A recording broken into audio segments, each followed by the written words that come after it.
Studios host and call screener line. Please enter your show or meeting number and press pound.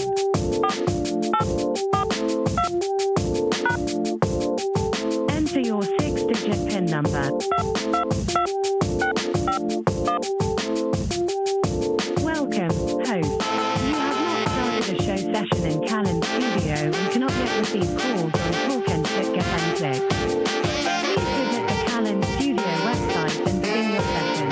Music will play until your session begins, or you may call back when you're ready.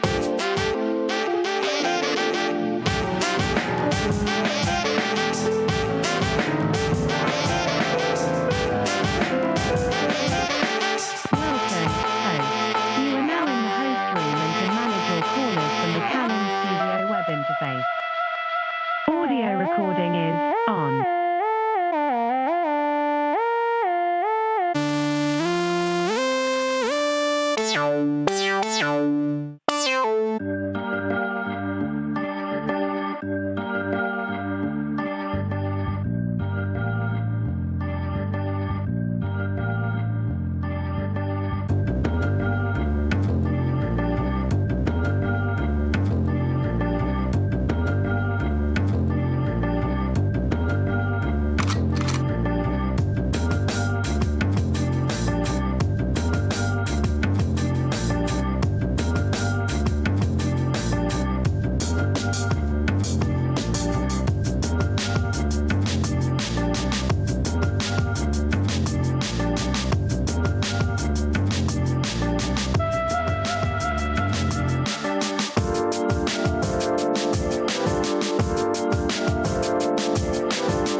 up. Shut up. I'm your host, Mo 3 times.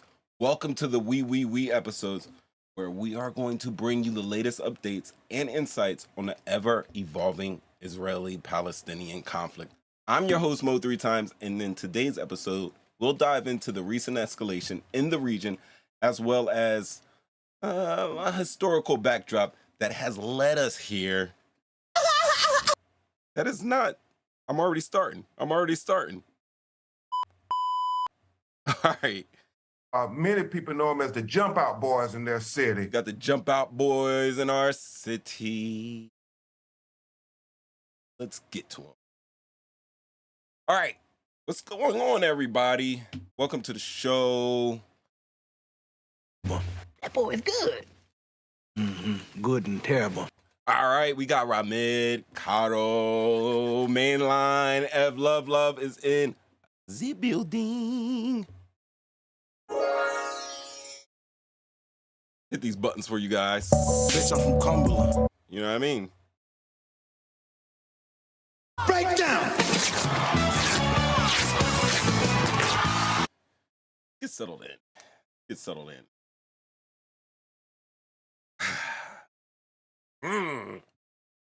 Backgrounds.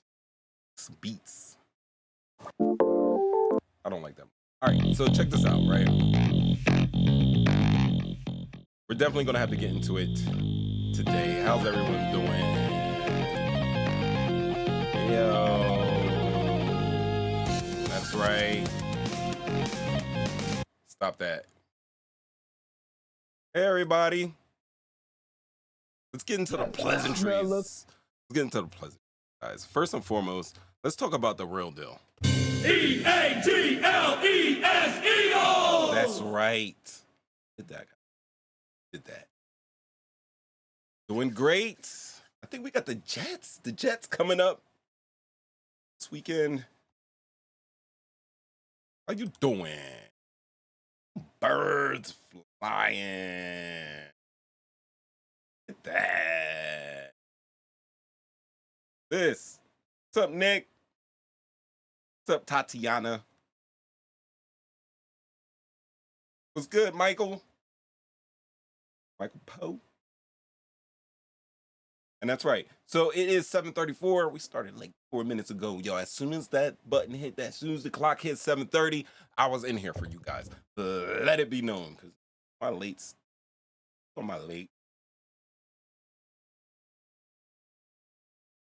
Let them know. One more time. E-A-G-L-E-S, Eagles! Ladies and gentlemen, what's going on in the world? How's everybody doing? Everybody good? Everybody good out there? These digital streets? All right, yeah. You guys already know. It's the Me episodes. Live. Moonwalking. Yeah, man. Oh yeah, that's right. We episodes. I be tripping sometimes. But yeah, it's all of us up in here. I'm a risk taker. We got the podcast up in the building. And I think Ramid has said it best already. He's good. This crazy world. No doubts about that. We are living in a crazy world. Let me hit you the show again. This is what we're talking about. The Israel-Palestine conflict. It's a subject that requires, I think, everybody's attention throughout the world. What's going on right now in Israel and Palestine, between Israel and Palestine, has global implications. Global. We disagree? There's a lot of pieces moving here. You guys have been fighting since damn near the beginning of time. And we're going to get into it. What I'm going to do for you is I I've been researching.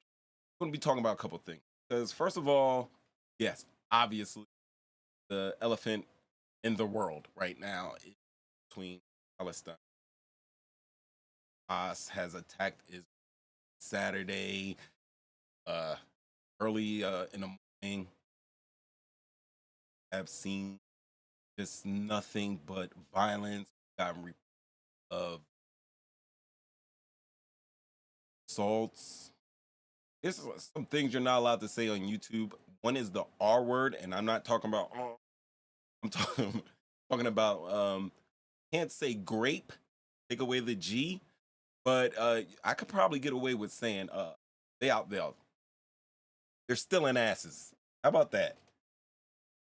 Like, I don't understand why I can't say the word. SA. No, taking cheeks. How about that? Still in cheeks. Still in the cheeks. There's people out there still in cheeks. We are hearing reports of children, women, and being beheaded. Very violent time that I think it's going to affect us all.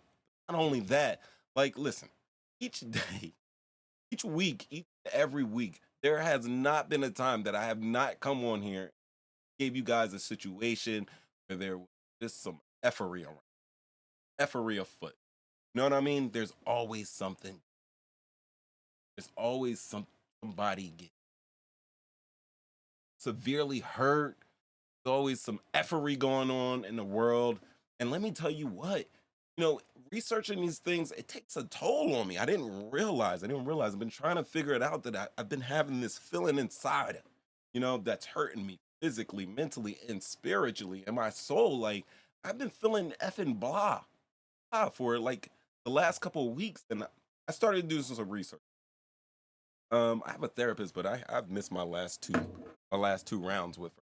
And that's something I'm talking about, getting together. But using the tips and tricks that have been bestowed upon me by a mental health professional, I've gone in and I've done the work. I've tried to do the work, guys. Yo, Storm.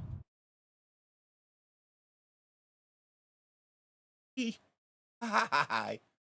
It's good. And but yeah, like day in, day out, phones, computers, TV, we are bombarded with just insanely crazy stories, media, and we're always looking. Usually it's the negative news that reaches us, and that can take its toll. So yeah, we're definitely going to be talking about the conflict in the Middle East, but also because I'm having a personal issue I have to share with you guys, and if you're having it too, we're going to figure it out. Now, what I figured out right now is that I am suffering from what they call media fatigue. Media fatigue. Lovelow will tell you on Wednesday and today, these are my two biggest days. I go throughout the week, I research, I put some stuff together, and then Wednesday, I usually get everything popping, and then whatever's left over, I finish up the day before the show starts for you guys. But it always involves a lot of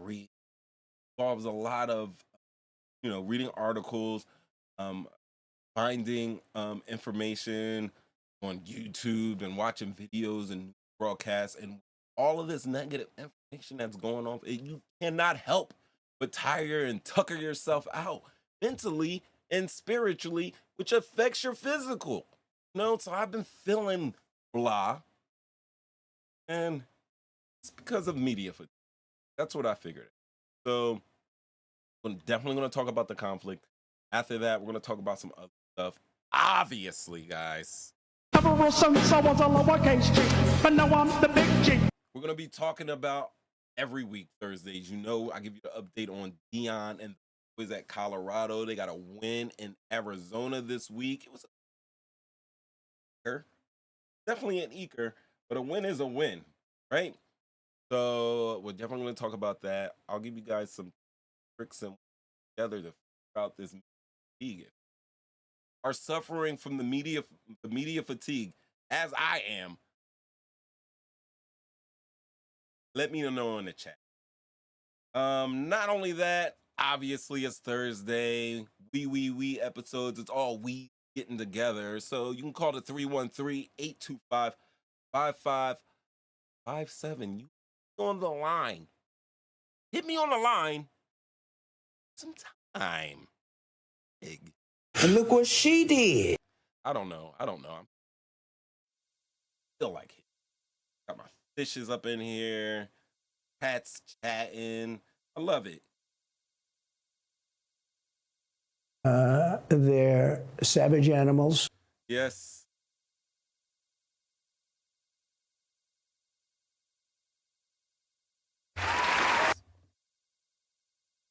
Oh. Did. Well, I did. I got a little Insta view about that. I'm going to definitely get to that. But honestly, before we start, the first thing I'm going to knock out is definitely going to conflict. And not going all the way back to the then always going conflict. We're not going to go back that far because generally speaking and universally been universal accepted that the ongoing issues that are occurring in really started about, yes, there are religious artifacts and buildings that have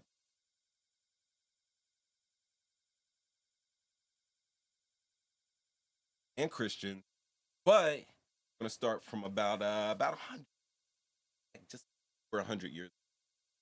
So you what happened back then. Dang, I'm nice little timeline. I'm going to hit facts, and then of course we're going to do what we do. We're going to talk about. We're going to speculate. We're going to share our theories about what's happening over here, why it's happening over here, well, why this is happening in the world, what may come of it. That's what we'll do. Then I got a couple of Instagram joints from you that I'm going to show you that we can lighten the situation up. We're definitely going to talk about Sergio. I did come across, and we'll talk about really anything you want. Get this out for you guys. All right. Anything in the chat? Thing. Anything? You guys hanging in there? Like it. Check some stats real quick. Definitely check some stats. Now, one of the best ways to do is television. If you have a smart TV, you got the YouTube app. Let me tell you guys, I'm trying to get a 1080. That's a little pressure to defer. Then big screen. Follow me on mobile. That's dope. I'm great. I'm great with that.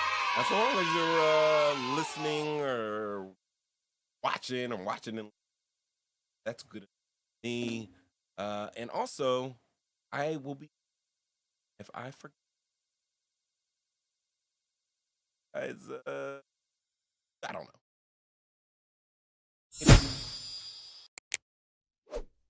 Yeah, so like, subscribe, share.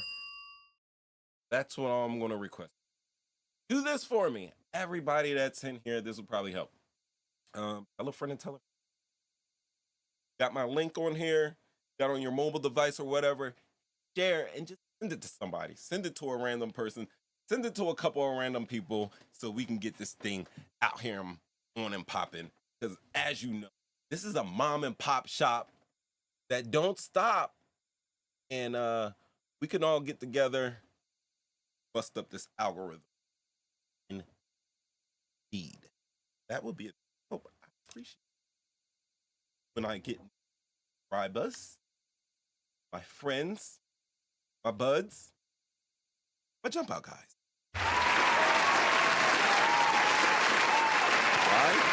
Why you say? Many people know them as the jump out boys in their city. You know it. They do. Many of them. About guys. Oh, let me give you some good news before we get into this effery. Yo, I won fantasy football finally.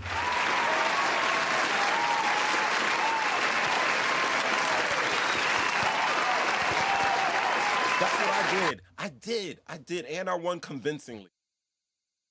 Right. Yep, I did. I won my fantasy. I left some points. I'm not going to lie. Travis Etienne Jr. had a big game in Great Britain last weekend, and I knew. I was like, oh, because they've been over there for like 2 weeks now, I believe. The game before they played, like they've been over there damn near all month, and I was like, man, he might be. I don't know, but still, a win is a win. I'm in 3 leagues. I won 2 out of my 3 leagues. I'm still 0-5 right now in 1 league, so we'll get that one going. But yeah, had a spark, and I also got to let you know that about to hit a. I don't know how this is going to go. That's not it. Damn. That's kind of it. Damn. I don't know. I thought that was going to.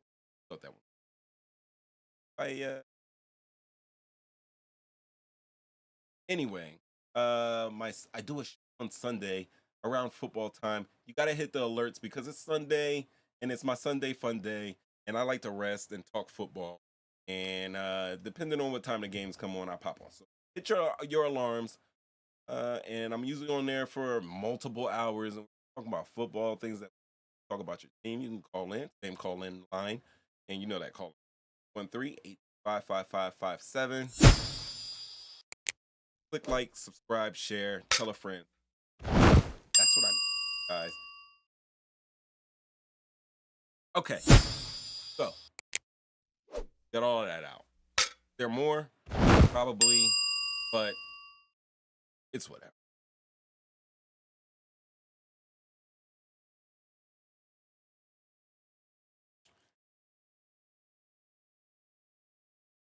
Could this be a pre? That's a little spicy headline there. I'm not gonna lie. I'm trying to draw some eyes in. I am trying to draw some eyes in with this. But most importantly, look at the bottom. Facts and a timeline.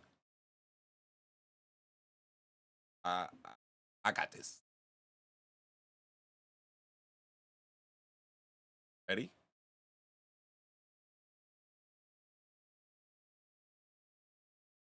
This. There. I got the chat up here with me. Also, if you're in your computer and you got a little lag, there is a live button, or you have that little cursor that shows your the time tracking, little line. That red line all the way to the get back to me. I probably have like maybe a 2 to 3 second delay, but we're not. That's the bit. All right, so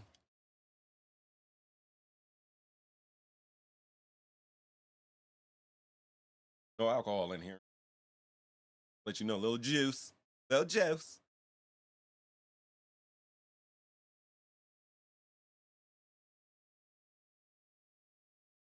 My segue game.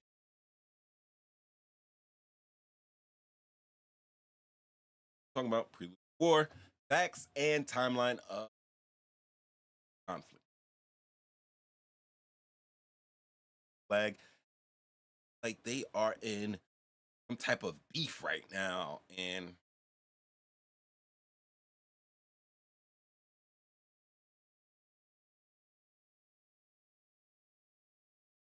so early October 2023, violence once again erupted in the Israeli-Palestinian conflict as war broke out between Hamas, militant Islamist group that was Gaza. 2000s. Hamas fighters fired rockets into Israel, leading to a swift and deadly retaliation by their Israeli government. A map, and this is what we're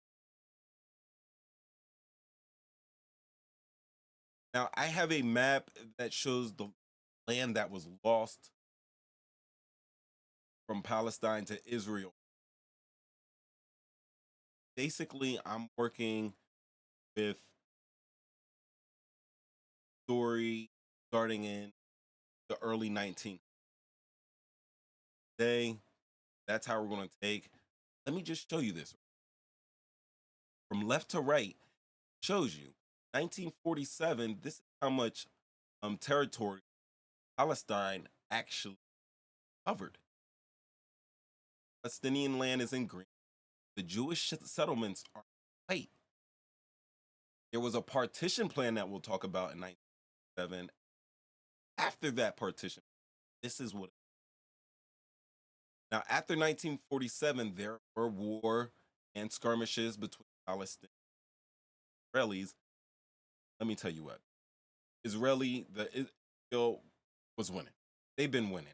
Every time there's a skirmish or a war or anything, ends up happening our land. Natural for war, right? Missing anything. Now we're up to the present day, and look what we have here. Okay.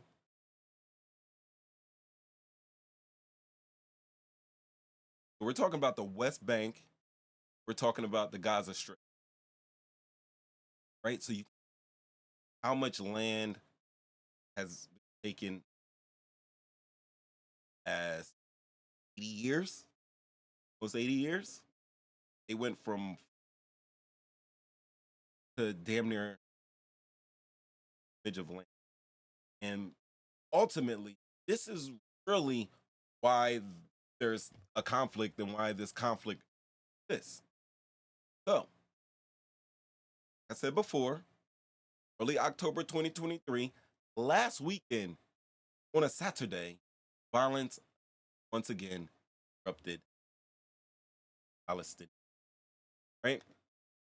But really understand this recent conflict, let's look back at the roots of conflict, which date back to the late 19th.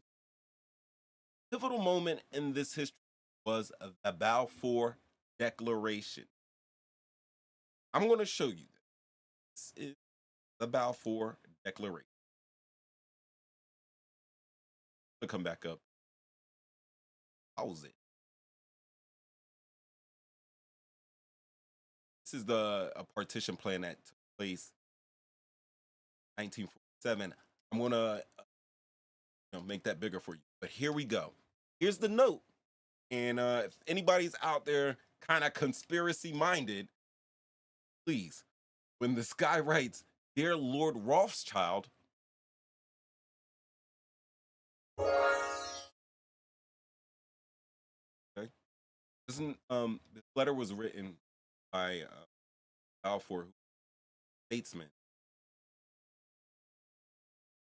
1916, and I have much pleasure in conveying to you, on behalf of His Majesty's government, the following declaration: sympathy, Jewish Zionist aspirations has been submitted to, approved by Cabinet.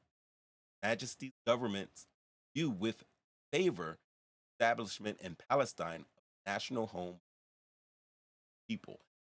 Their best endeavors to of the object, being clearly understood that nothing shall be done which may prejudice civil and religious rights of non-Palestine,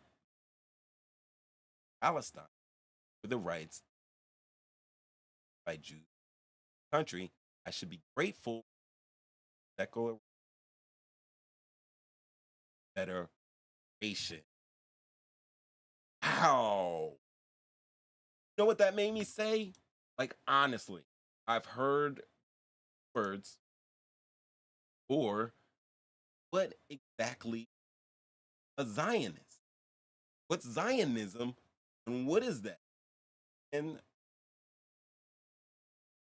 a Zionist colonial movement, by any means necessary, national state for Palestine. Zionism is a national ideology. The nation of a Jew now supports as such a state.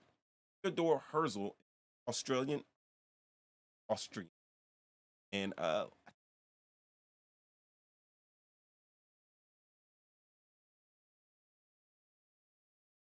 but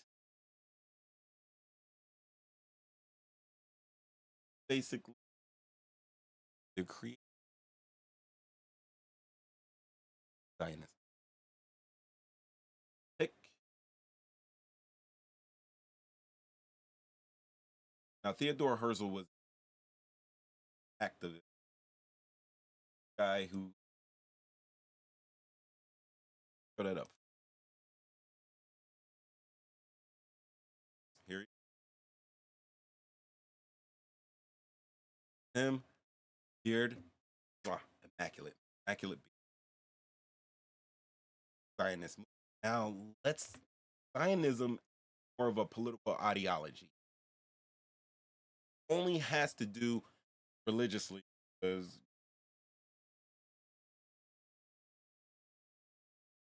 trying to separate.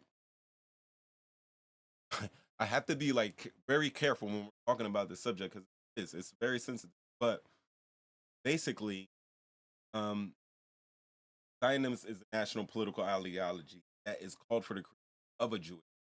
So it's more of a political, not a.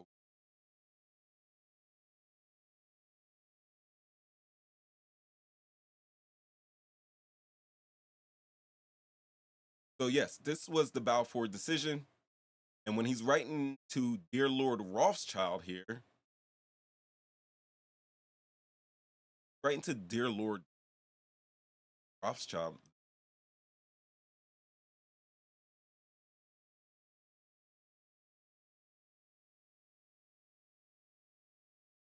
is it really? Not me. I got all green. What's up? What's up? What's up? So that's what we have here. Okay. Um. So to truly understand the conflict, you have to look back at the Israel conflict, date back. And it was the pivotal moment in this history was the Balfour. So what does it say again? It basically says that hey, with the Savior, they're establishing national home, right? With this establishment, it's going to be clearly understood that nothing shall be done which may prejudice the civil and religious rights of, i.e., Palestinians. Very tough, very tough, right? But we see that isn't really happening. So the Balfour Declaration in 1917, critical development up to the establishment of the state of Israel. Okay. And in this document, British Foreign Secretary Arthur Balfour, name,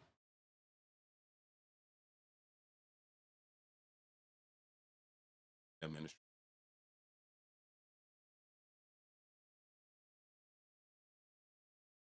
Basically, he expressed British support for establishment of Palestine. Now, before then, the Middle East was chopped into Great Britain, France, British, French. There's definitely a European influence over one. Now, Great Britain basically reached out to Palestinians, Arabs that were in the that hey, need your help. Need your help here. Need your help fighting the Ottomans. We can go back there and talk about the Ottomans. But they needed their help to fight the Ottomans. Basically said that hey, you're gonna help us fight the Ottomans. We're gonna give you this land and you'll have yourself, your but this is what we need to move famous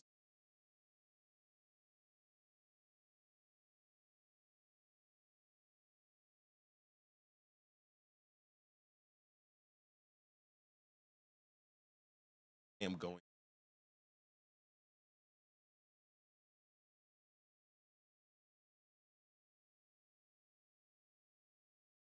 When he's in the desert and he's helping them fight.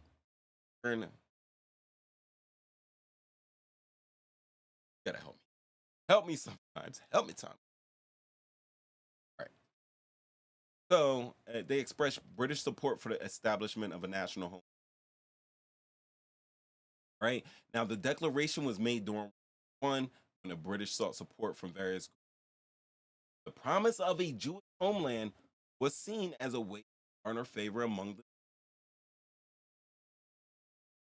state. However, this declaration was not without controversy because it ignited tensions. It raised concern among Arab populations. Also aspired to have self-determined Palestine. All right, now there was Israel, and they were always fighting over there. And this is in days. And then Rome came in there, created the state of Palestine, and Palestine happened with stayed, but a lot of them immigrated out West Europe and Western Europe, creating a diaspora of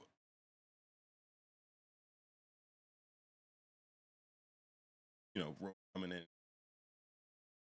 Now, the Balfour Declaration set the stage for a complex landscape today in conflict.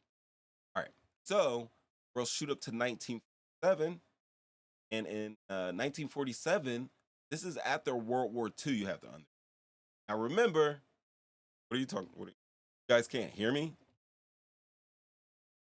You guys can't. Is there anyone who can actually hear me? Or is it Stormy and Rick? Wow. How's my audio going in and out? I have beautiful audio. I have the best audio. Is that better?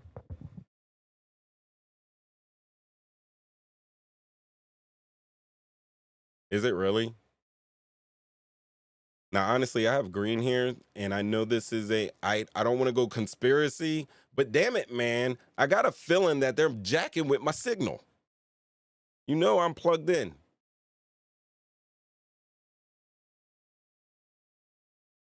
You can only hear me when I ask if you can hear me.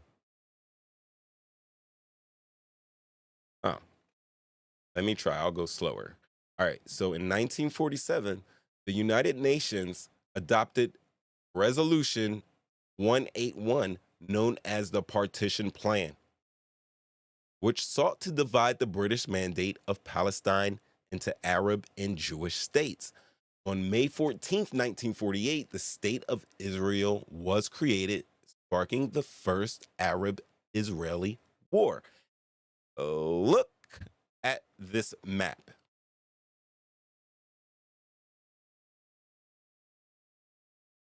Right?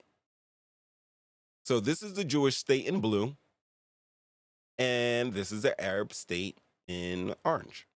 Amber. It could be an amber. All right? So that's the 1947 Resolution 181. This is establishing a Jewish state. Right after this Jewish state was established, there was chaos. Now, over the following years, tensions rose in the region.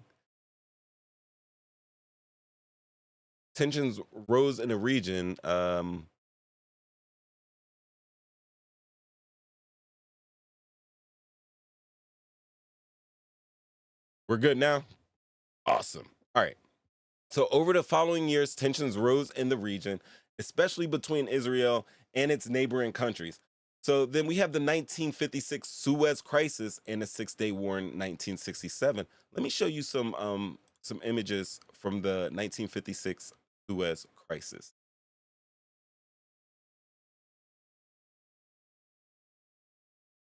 Look at that. Now, these wars reshaped the territorial landscape, giving Israel control over significant areas, including the West Bank, Gaza Strip, and East Jerusalem. These are some images from the 6 Days War. See, these are in color. Now, the 6 Days War took place in 1967.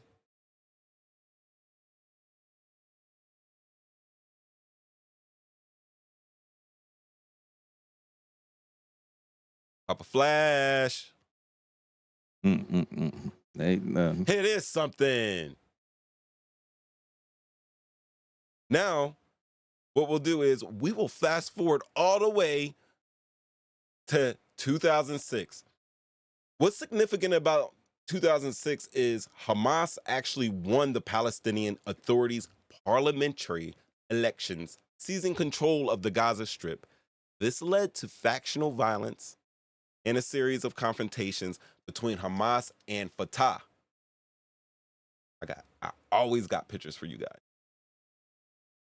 I'm going to show you the Fatah movement right now. Check it out.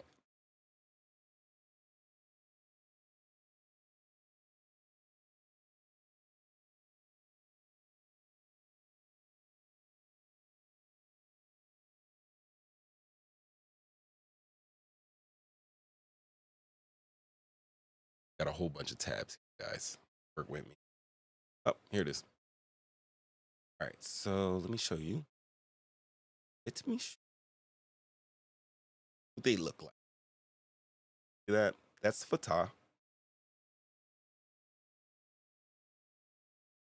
All right.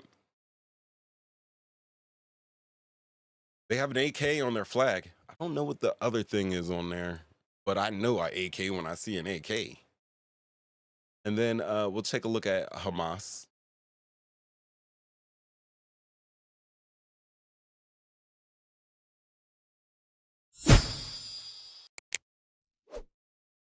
See him? Behind me with the green.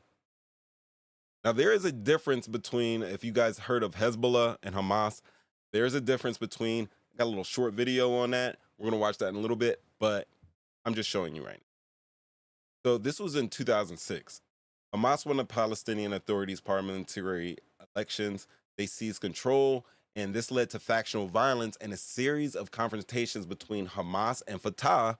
They're kind of supposed to be on the same side, and they only began to reconcile in 2014. So in 2014, go back to that. In 2014, now I am missing out. You guys are gonna miss out on. And usually, Will, you're absolutely right. Usually that's how it rocks, how they rock. And that's why they have a little internal fighting, because obviously they couldn't agree on how they're going to get their land. And when you're talking about it, you're talking about some people that there are some want to do it through negotiations, and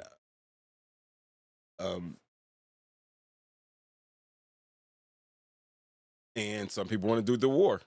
So some want to use diplomacy, and some want to use the AK-47. And that's what we get to.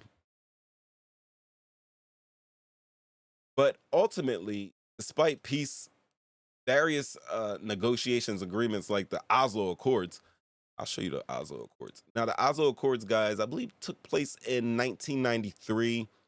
The leader, that's President Sharon and Yasser Arafat, they all met in Oslo, Norway, in a little secret meeting. Bill Clinton was involved, where they came out and they just, made agreements to come to some type of agreement out in the Middle East. So ultimately, the goal was that Israel would move their troops out of Gaza Strip and West Bank, and then there would be votes, and possibly Palestinians would be able to govern themselves, have that self-determination, but that obviously has remained unresolved. Now, the situation further intensified in following years when violence erupted in Jerusalem, leading to protests, evictions, and clashes at the Al-Aqsa Mosque compound.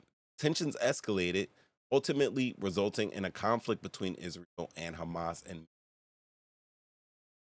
all right.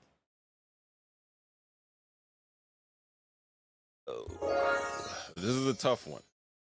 So this brings us to the most recent conflict in October of 2023, just last week. But what are the concerns surrounding this outbreak?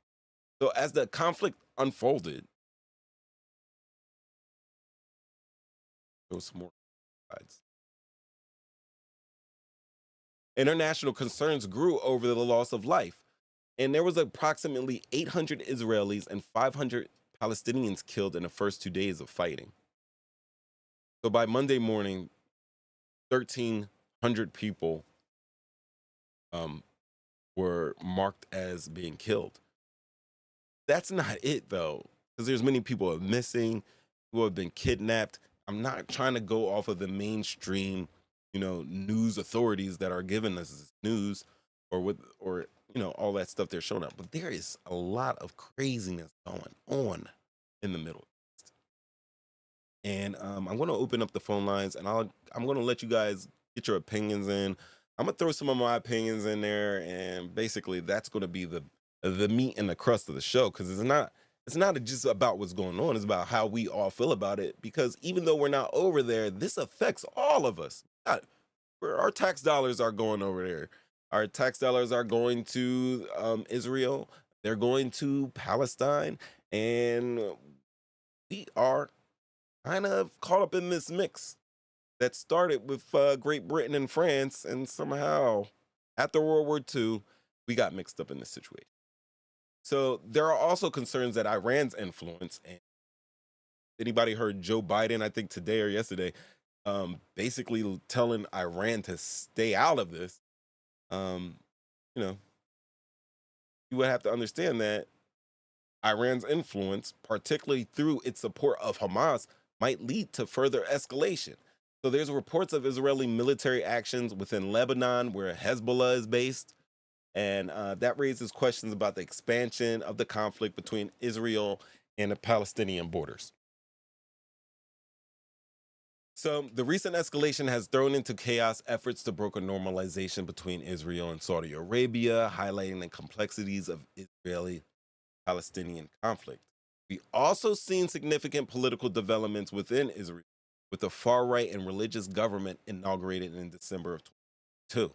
This government's policies, including expanding Israeli settlements and limiting judicial oversight, have drawn criticism both domestic and national.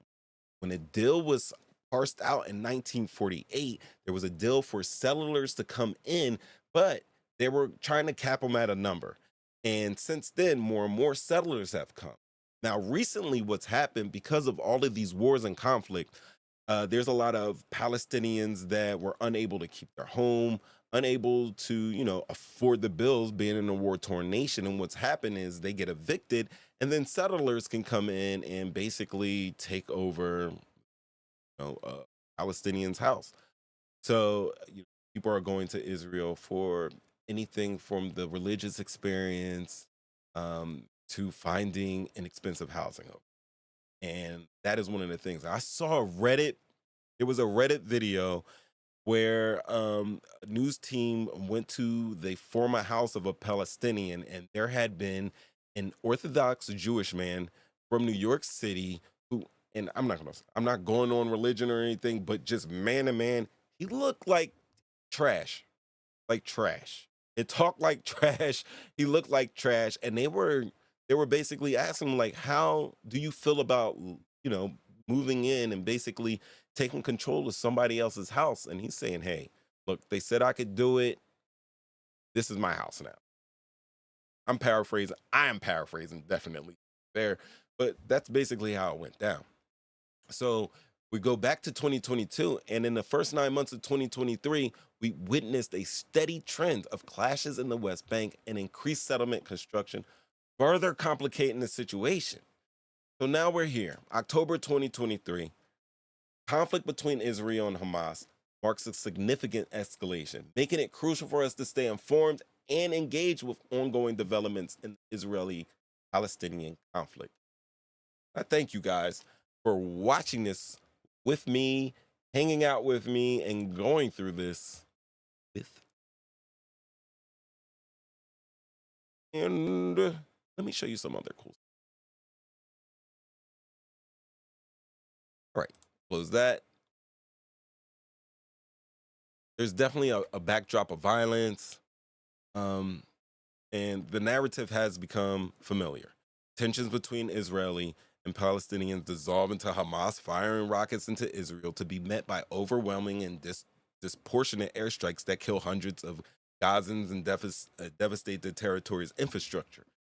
Listen, Israel has what we call the Iron Dome, and it's a missile. It's not literally an Iron Dome, but it's a set of missiles set up so that when the Palestinians or Hamas or Hezbollah or any other group tries to shoot rockets into Israel, there is a rocket that meets that rocket and takes it out.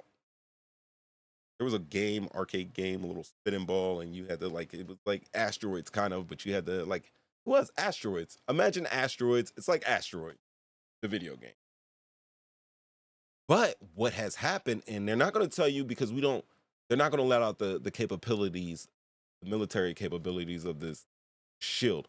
But what happened recently was they said that over 5,000 rockets were fired, and that missile shield system was not able to pick each and every one of those rockets off. Now, I gave you guys the brief rundown and everything. I implore you to go look at these things. I would say start in 1917. If you want to go back before that history, awesome. Please do that. But please check into 1917. Check into the Balfour Agreement, because it's really not a law. It was basically a letter. I read it to you. That was the Balfour Agreement. But basically a letter stating the intentions of what happened in Palestine. And I believe if that was followed to a T, then we might have less stress out here. We can definitely eventually, there's some things that are going on. So Hamas attacked Israel. Now, in the recent years, like 2018, I believe I was watching CNN, and you would see Palestinians, people that are in these camps, right? And they are throwing rocks at the Israelis and fighting them with the smallest of small arm fire. And you're seeing Israelis shooting back, and they're shooting rockets and heavy ass artillery. And it looks like the Palestinians are outgunned. And by all intents and purposes, they are outmatched and they are outgunned. But the thing is, and this is opinion, is you attacked a country on a Saturday, and then you're calling for a ceasefire. That sounds to me like like you hit somebody and then you were like, please don't hit me back. We obviously expected Israel to return fire. And the thing that is bothering me is that, most of the countries around the world are decrying these attacks from Hamas, Israel. They're calling it a terrorist action. And by definition, yes, it's a terrorist action. But then you have to understand, when someone's been so outgunned for so long, you have to figure out a different way to fight. I mean, in America, we did that in the Revolutionary War. If we didn't fight like some guerrillas out there, or fight like how the Indians fought from the Indian Wars when it came from, coming out of trees and everything, using our militia, we fought guerrilla warfare tactics in the Revolutionary War. Now, yes, there were people, you remember back in the day, they line up, they load their little muskets or whatever, and then they shoot and then reload, and they'd stand in a line, and the line, when that line fell, another line came up, and that's how they would fight. That was conventional warfare. That was conventional warfare back in the day. And when we came, when the Americans went up against the Indians in those Indian wars, and they said that, hell, like, these guys are coming out of trees, they're coming out the mud, they're hitting us with arrows, they don't care, they're taking heads, they're shooting officers, they're terrorists. They were called terrorists, but people were just fighting the style of fight to fight the fight. So it is what it is. I'm not too apt to call it terrorism, but still, when you hear the reports of, babies getting beheaded and women being assaulted, it's very, very disheartening. But like they say, all is fair in war. War and love and war. So, what are the solutions here? Can there ever be peace? These are going to be ongoing conflicts. Let's look at the maps. Let's type it up.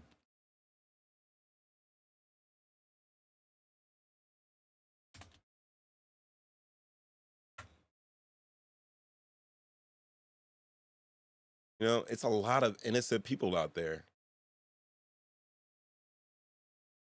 Fill this up. A lot of innocent people out there. A lot of young people out there are unable to live life. Go bigger.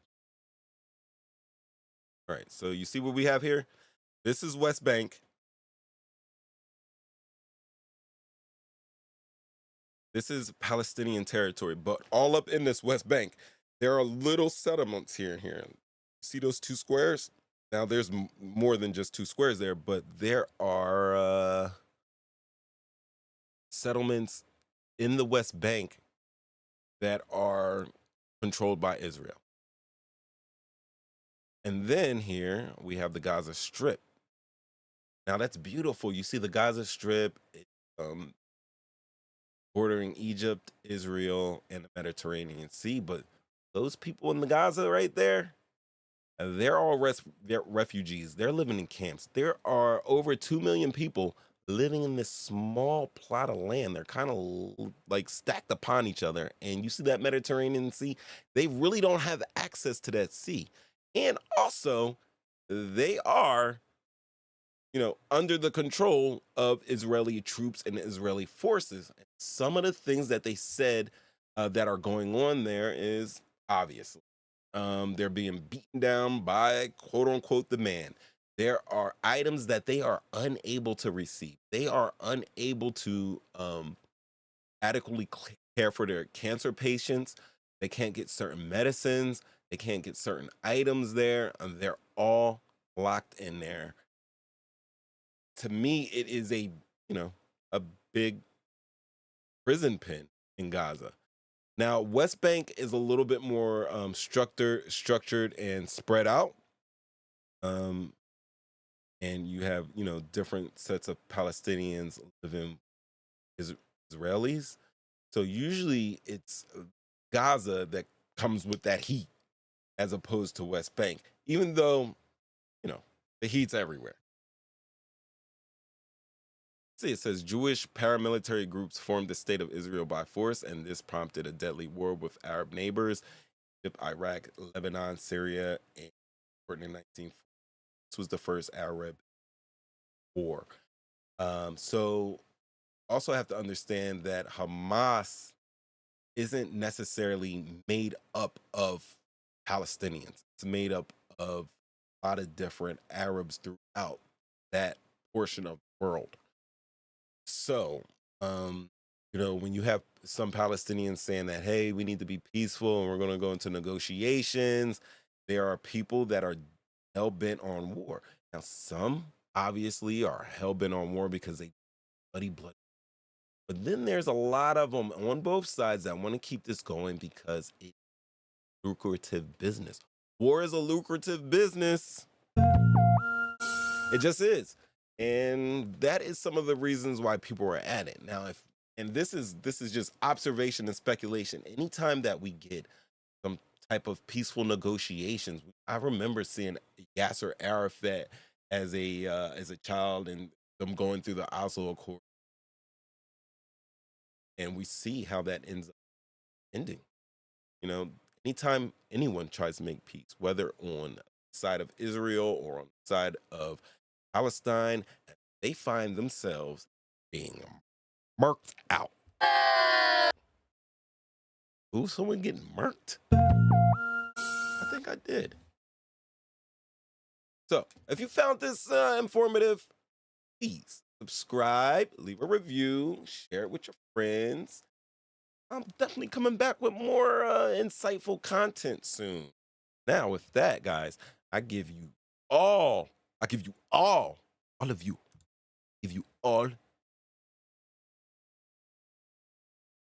revolution. What's going on, sir? What's going on? What you got for us? I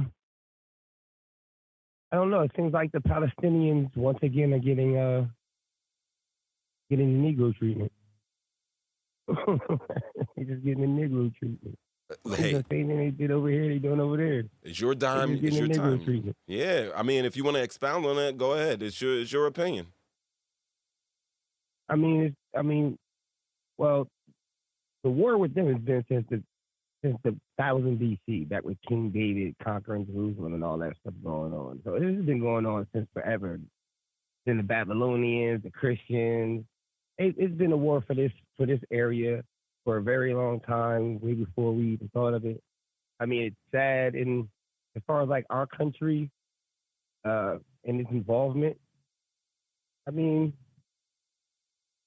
we gave $300 million to $30 billion to Ukraine. I mean, I'm sure we got a couple of tens of billions of dollars to go ahead and fund and help out with this one too. Like you said, at the end of the day, everybody's eating off of it. So we are just the backbone of their war. We support it by going to work and paying our taxes to make sure that they can do what they want in other countries. It's just another war somewhere else, and I just find it odd about how all these wars are important, but with all these military bases in Africa, we don't talk about none of those wars. They never make that in the news, but I don't know. I guess that doesn't really shake me too much. It's sad, but I watch it happen around here every day, so it's not really nothing new. I'm just actually watching it happen to somebody else. Somebody's getting mad. They have a gang war going on, or religious war, family war. There's just family war, bloodline war, which is the most dangerous war you can ever have, family war. They never stop. So it's just a family war for some land that was owned by somebody, and I don't know. I don't see where God has anything to do with none of this. Seems like a bunch of ego, attitude, pain, and nobody's right and nobody's wrong. These are just the L's of war.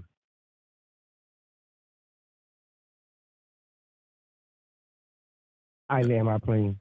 That's what we're doing?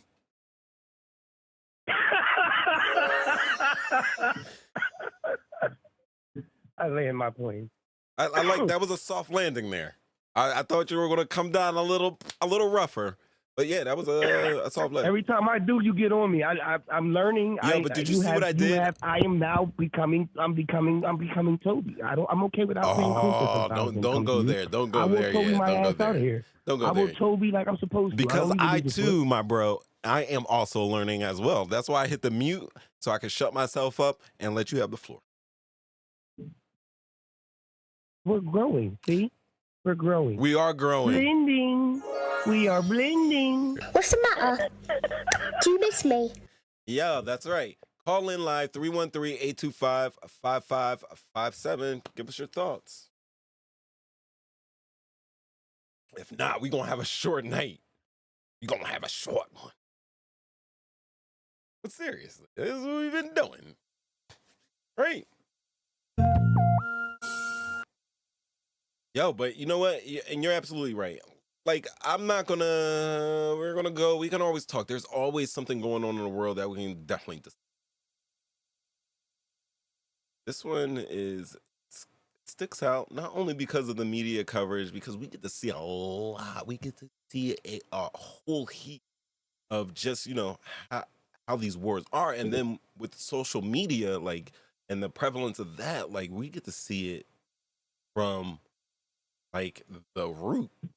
Like, I saw a video of a Israeli woman being escorted somewhere, either into, to some type of captivity.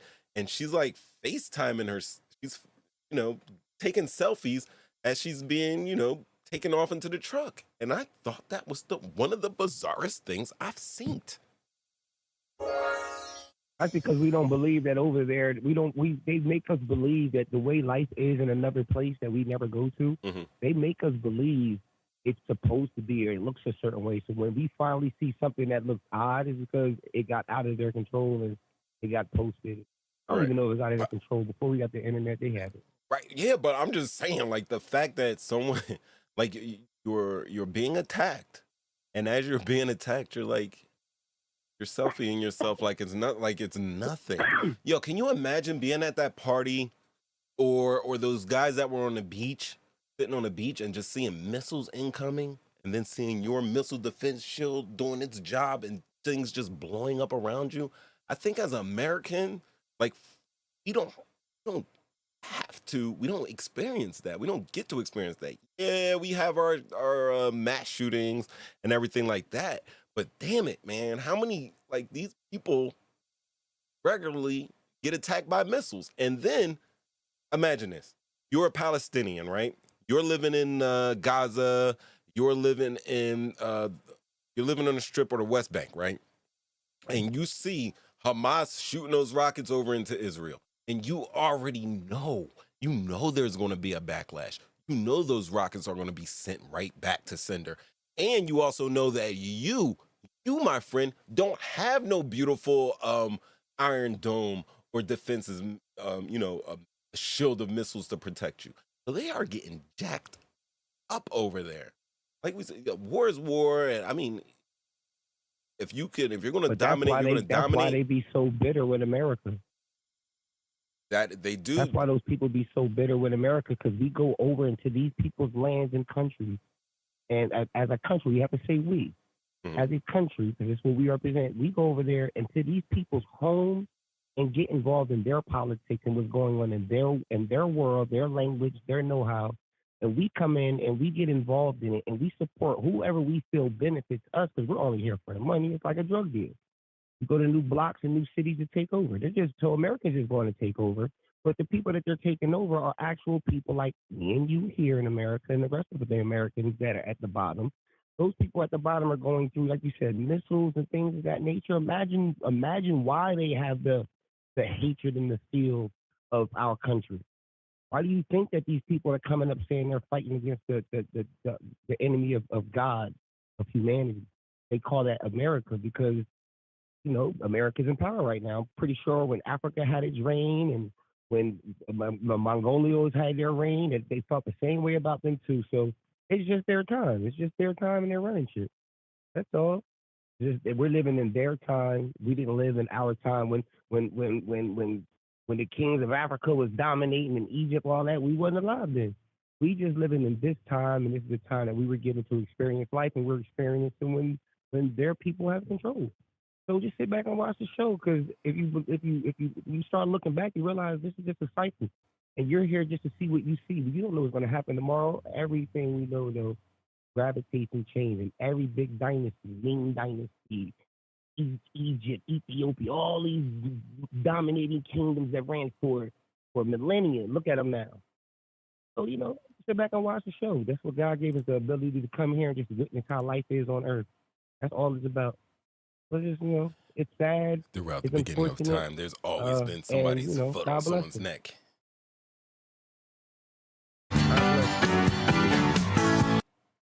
Right?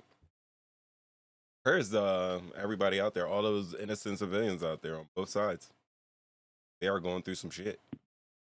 And hey, you know what? I can't let you off there, buddy. Did you come in and did you hear about the Balfour decision? Want to see that? Go ahead, give me a run back of it. No, here it is. I got the letter up right here. Oh, this way. There we go. Got it right. I can be a weatherman. All right, so there it is. Look at the name. Look who's addressed to. I know you're going to have a fit with this. Oh, you come from the 1917? This is 1917. This is 100 years ago. The Ottoman Empire? Oh, the 1940, what was that, 40? Well, 1917 is right as they, I guess, finished beating up on the Ottoman Empire. Yeah. They were starting to go to war with them, and they were using the locals to help facilitate that. Right. What is that movie called? Lawrence of Arabia. There we go. Lawrence of Arabia. Have y'all ever seen Lawrence? I gotta check it out. Like, I watched it because I know it's a classic, and I love film. I'm not too keen on black and white movies.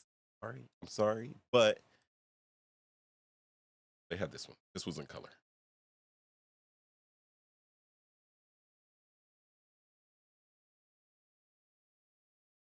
All right, but what's the gist of the contract or treaty or whatever that is? Well, the gist of the contract of the treaty was basically like, listen, we're going to establish a national home for Jewish. right? And in doing so, we're going to do it, but we're not going to add any prejudice, or we're not going to take any civil or religious rights away from the people that are already on that land. So, it's going to be like we're going to get in where we fit in, not we're just going to kick in this door and kick everybody out and put these people here. But obviously, I mean, even well intended that it might have been, even though it's a letter fucking drafted to dear Lord Rothschild, like Lord Vader. Yeah, but they Obviously were all, because they they're all like Zionists or something? They were all Zionists. right now, That's a and whole different movement. exactly, and that's what I was saying. There's a difference between just because you are Jewish does not make you a Zionist, because Zionist is like, that's a political point of view and that's a political move. And we have actually, I've seen on social media, for my media fatigue, I have seen Orthodox Jews that were absolutely positively protesting on the side of Palestinians because they don't believe in that Zionism. Therefore, their rights and their freedoms over there. And like we're talking about, we're close to Jerusalem, and that's when all the Abrahamic religions came together. We're talking about Christian, we're talking about Jews, and we're talking about Muslims. We're at a time living relatively peaceful in this area of the world. So, indeed, it gets stirred up because of the reason. Yeah, everything stems from a reason, and a lot of times it's. I remember all of this is about big families. These, what do you say in the Bible? We wanted kings. We didn't want to deal with God. We wanted kings. So that's what we dealing with. You got kings of the earth. You got more than just one king, and you got kingdoms that are fighting with each other, and we're just the loyal subjects to whatever kingdom we dwell from. And sometimes we like the kingdom we come into, and sometimes we don't. As you said, this is just a moment in time that we are all journeying through. This is just a moment in time. We landed here to be able to communicate and digest this stuff at the same time. But in the bigger picture, as fast as that's happening over there, we're watching it happen over here the same way. It's all the same. Seems like as sad as it is to be saying about missiles and things and hitting their people, they're just at their time in war. They're still fighting through a civil war. We don't have to go through that. They did that over here already. You see what I'm saying? So we're still watching what already happened. Our civil war hasn't been lasting. Our civil war lasts for 4 years. Like the actual violent part.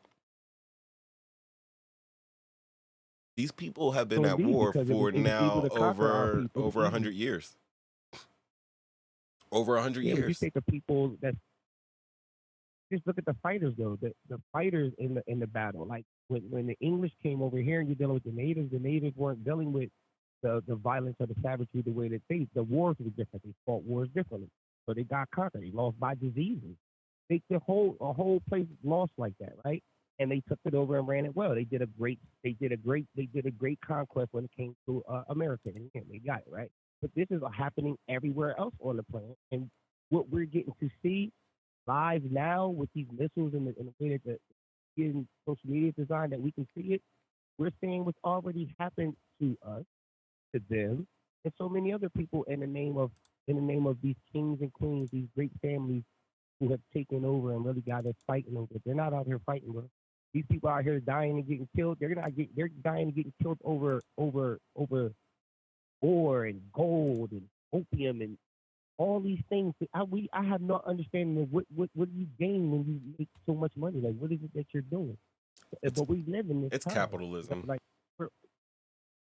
And that's all it is. But that's not.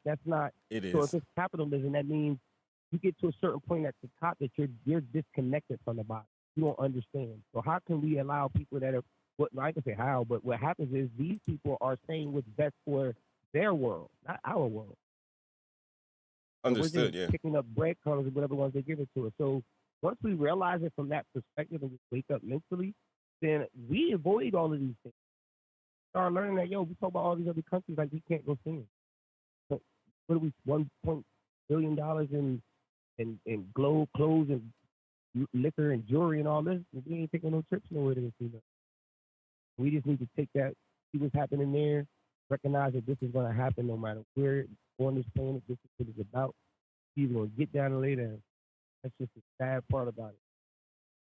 Oh wow. Get down or lay down. Like that movie. All right. Guys, you see I got it up here. Right? I got it up here. It says, attention, these images may not be suitable for our viewers. I have not synced this video yet. Let me know in the chat if I should hit play. Because yo, because my channel could be gone tomorrow if I'm hitting play, whatever.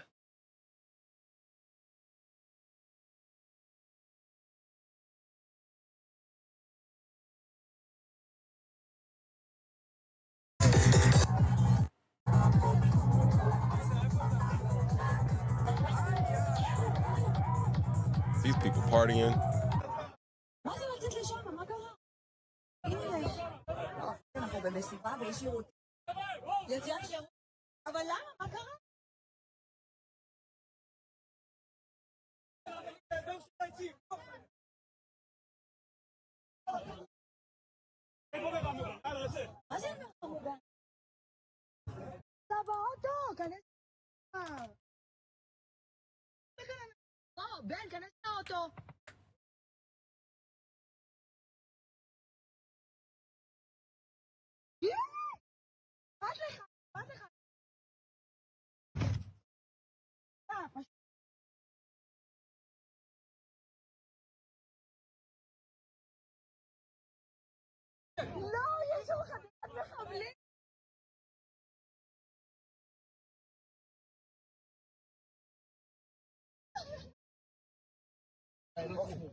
Go ahead.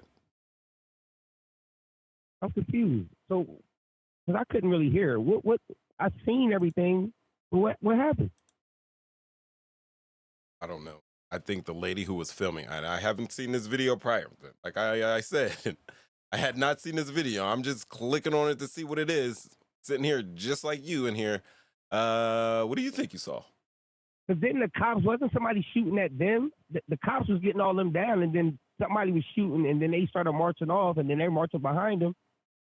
It looked like the police or whatever security force was with them was trying to get them out of there and trying to lead them to safety, and at the same time they were dealing with crossfire from small arms fire. Sound like pistols, maybe a rifle, or if that was, it looked like pistol was, or more further rifle shots. Is that supposed to be the initial thing that stemmed all the other murders? I don't know. I just saw this video and I clicked on it, but it says it's a first-person footage filmed by a party going at the Israeli festival. So this was probably the beginnings of the attack. Okay. Mia Khalifa condemns Israel. Do you guys know who Mia Khalifa is? I don't. I believe Mia Khalifa is Lebanese. She's a porn star, and she just got kicked out of Playboy, kicked off of Playboy because she was basically tweeting and commenting on behalf of Hamas and basically celebrating the attacks. At which point she did say, send some Hamas instructions to when they're doing their first-person videos of the attack to film horizontally, which was kind of was definitely taken as an insensitive X. What are we calling these X's? I'm still calling them tweets. I've been tweeting, yeah. I'm still calling them tweets. But yeah. So, like, listen. Yeah, I gotta dig now. I gotta go. You know, I'm gonna have to dig because of this, because you already know me. I always see something deeper than what they show. Yeah, but I'm not taking it there. I'm not taking it. It's just there are so many people that are invested in this, and anybody who has an absolute opinion, one side or the other. Elon says X like that. Somebody's calling them excrements. Someone says they're called excrements. We'll tweet. I don't know. All right, so yeah. So did Hamas take? Did they take responsibility for it? They did as a nation. There have been many things going on, and that was like where I wanted to go next because.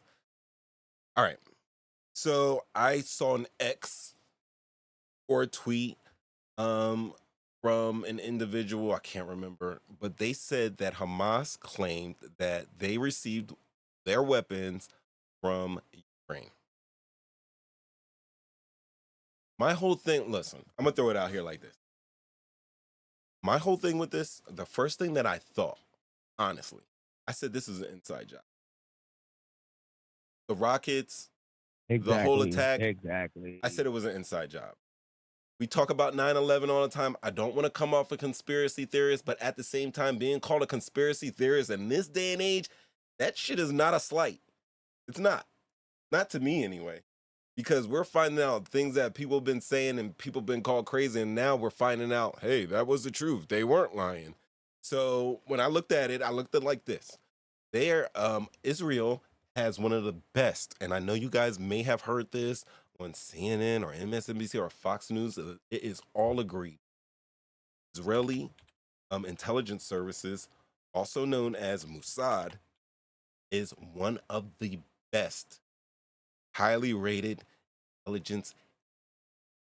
One of this, nothing gets by. You're dealing with the West Bank and you're dealing with the Gaza Strip, and they're all surveilled. They are all enforced by Israeli forces. So for like 9/11, bro, we can go to 9/11. Just like 9/11. 9/11. I concur. World War II, like the U.S. Naval Intelligence had intelligence that Japan was on its way before they got to Hawaii. Hey, we have all this good military weaponry, and we would like to see it in action.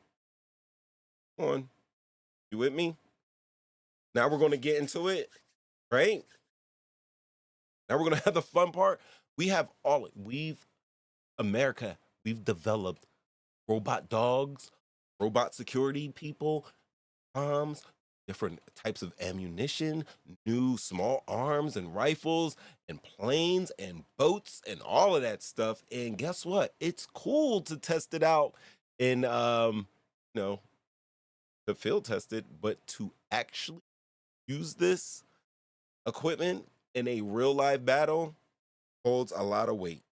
Also, when I'm thinking about this, and this is my mind just going, what did we have happen earlier earlier this year, there was a release of a famous gun runner for a WNBA player. You know what I mean?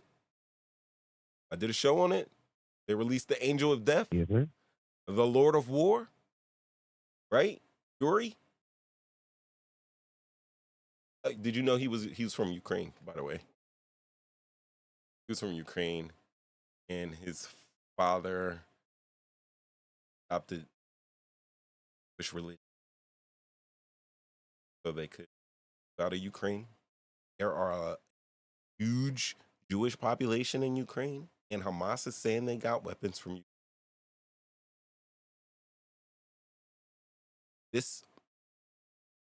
Most analysts say that an attack like this would have taken months to plan. For them to plan this and carry it out without anyone knowing that it was going to happen. And then there was an excuse that, hey, they did it on a holiday. And I don't know. I was over in Iraq. I served over there. And let me tell you what, anytime there was a holiday, got a report saying that, hey, it's Christmas, be on your P's and Q's. Yeah, we're going to chill, but you're still going to have that weapon with you. We might have a graveyard, a night shift, a skeleton crew there, but everybody's still, they're still warning that, hey, if anytime there's an attack, it's usually on a holiday. So I don't think they attacked military-wise right after dawn. At first light, they attacked. So for Mossad not to know that this was going to go down, I find that hard to believe. Personally, I find it hard. Also, I know from history is what I showed you guys here. What we started out here, because in Southern Bell, you said it already. Are we fighting for God or land? Are we fighting for God or land? Flash, right? And then Southern Bell answered, and this was my exact answer too. They're fighting over land, and then we look at this land loss. See Palestine from the left going to the right. See it dwindling. Palestine territory is in green. Israeli territory is in white. Every time they get into some type of skirmish, Palestine loses, and they end up losing in land. So hey, we should get some rockets. We let them shoot these rockets at us.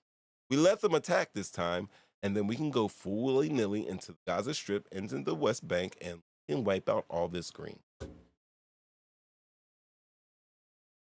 Call and response, I said a noise. I don't know. Maybe that's not a good button. But definitely, these are some things that come to mind. Definitely. And what's so significant about the land? What do you mean what's so significant about the land? Me personally, I don't know.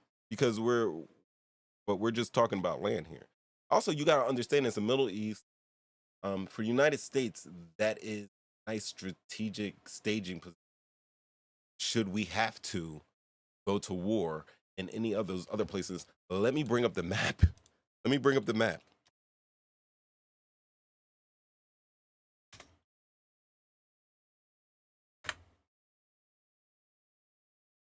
Well, America is look at this.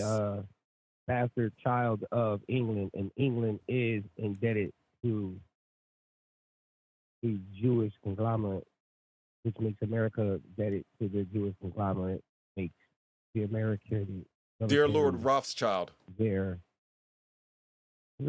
still families, and they're claiming they're taking the Jewish stance as the families that are involved in it. So you're talking about since Max Wahlberg, Paul Wahlberg, the Rothschilds, right? Davidson, are we looking? That's the bank, Morgan, J.P. Morgan. Sinclair. You had the book, yeah. So it's all of them. It's deep. This is real deep. This is now but look where we are right here. Look, this is a great staging ground for Allied forces. You go this way, you're in Asia. Go up north, you're in Russia. You go over here, you're Ukraine. You go down here, you're in. Let's take a little. You can fly from here, take a little plane hop or a helicopter, and guess what? We're getting diamonds and gold, more oil, all oil. It's the Middle Too many East. borders to control, though. It's just like Just like playing Risk. it's like playing Risk. Even though I would never start out in the Middle East and Risk. I'm a Irkutsk, Australia type of guy. But yeah, if you can hold it, look what we have here: Saudi, Yemen, Oman, Iran. These countries standing out to you. So you can understand why U.S. has a big interest in making sure that they have access to this area of the world.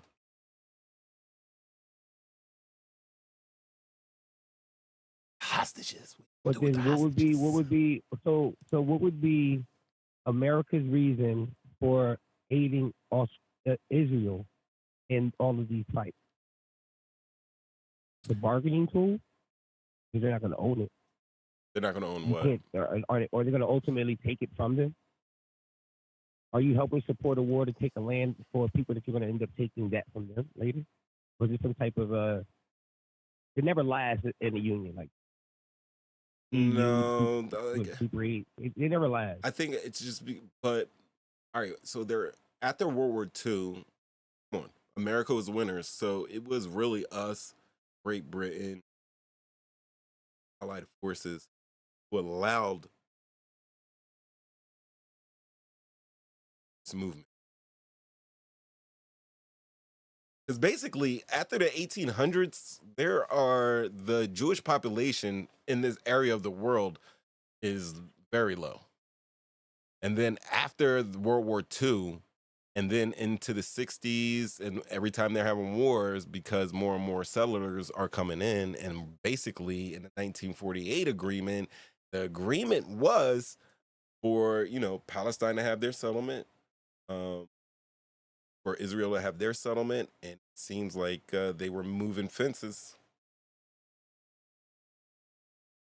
So America is supporting Israel, correct?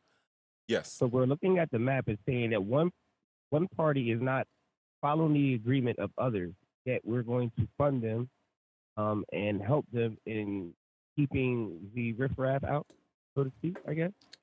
I don't know, but even as American, don't get it twisted. We do throw money at Saudi Arabia, who has a shitload of. We do throw money at Iran. We throw money at all of these. That's our diplomacy is. And then we tell them to relax their ankles and twerk for us. Make other countries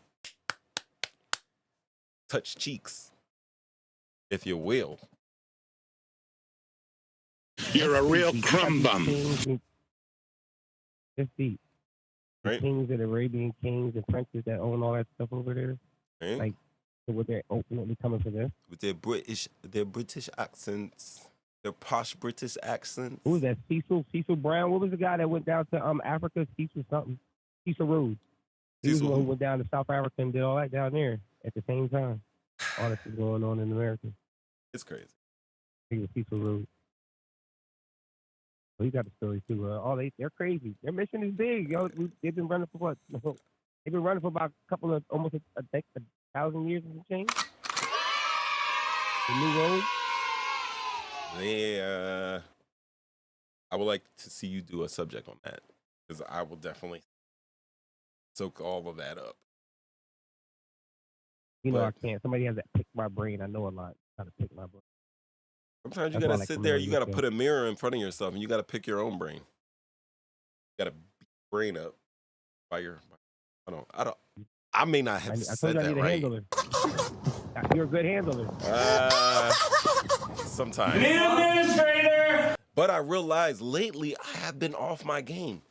Like, I've literally been off my game, and I've been trying to figure it out. Like I told you, I feel blah. This is before the weekend or anything like that. But just going through these stories and reading terrible, terrible news all the time. I'm faced with terrible, like I have to change my algorithm. And guys, there's a way you can do that. You don't like all that crap that's coming up in your Instagram, you can go ahead and hit not interested in that.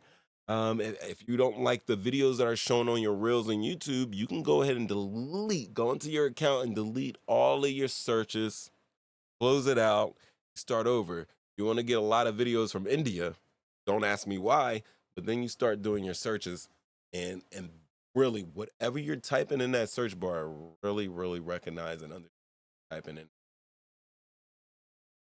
whole slew of stuff related to that and kind of semi-related to it.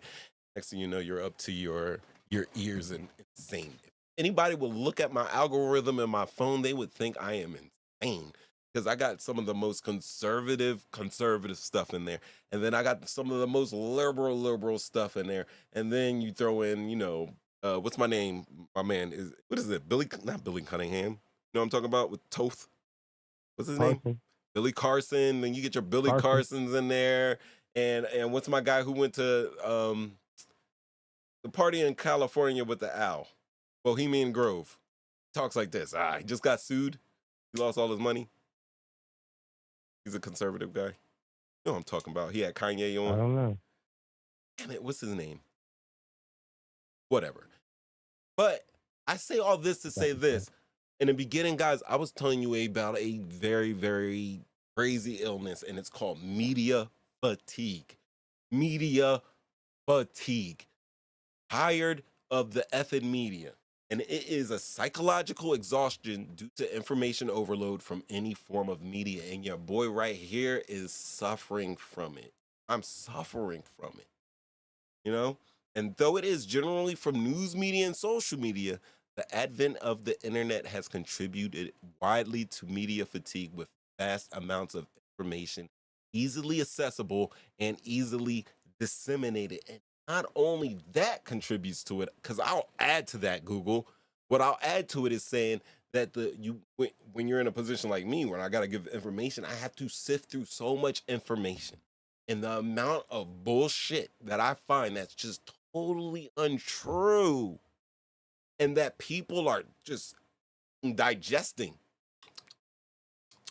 All this false information. You gotta cut it off. You gotta tune it out. You guys pray out there. For my religious folks, you pray. I like to talk to God every now and then. But what I usually do is I sit and I breathe. I do little guided meditations. I walk my dog in the morning and I do a guided walking meditation. It sounds crazy. And sometimes the lady that's saying it in my ear is saying crazy stuff, but I do it that way and I feel a little better. So guys, get your exercise, get your breaths on, you pray, close your eyes, you talk to God, or you listen to hear the words of God. Or if you're just sitting there, concentrating on your breathing. And that's the only thing you have to, I like it. I don't like when you do sound effects, but when they're on point, I have no problem with it. And your shit was on point, so stop it. So you sit there and the only thing you have to worry about is just breathing, taking your deep breaths in and exhaling through your mouth. Right, see these nostrils? It cools your brain off. I know you guys know. You guys already know. I would say try that because I am totally media fatigued. Social media has irrevocably altered the way that we communicate. And while the ease of connecting over social media can be an advantage, many people experience social media fatigue where they are overwhelmed by the constant stream of content and contact. Anybody ever here wake up, grab their phone and start scrolling? Y'all go to Instagram. I do it all the time. Hope. You ever just be in you ever start scrolling and then look at the clock and realize you've been scrolling for 2 hours? Yo, anybody ever do that? Please. Please don't tell me I'm the only one. I mean, damn it, Revolution, you're on here. You can answer. You ever done that? You ever just dead scroll? Kinda. Yeah, but I scroll for reasons. Like I scroll for information. I be really looking for. I just be liking to learn stuff. I be scrolling for like. Oh. Days. You never gotten on those reels where But- just everything out there? Nah. I'll get the fast stuff, but yeah, not for too long. After a while, it's like whatever. There's certain times that you want to jump on there, Right. and look for certain stuff and stuff. Like a method to. Sometimes I get up and do YouTube every morning, news and YouTube.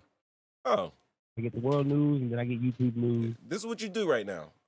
Take your link to your YouTube, blah blah blah blah blah, and throw it in the and copy and paste it into the chat, and then you guys go into the chat and click that and check out the POE cast, right?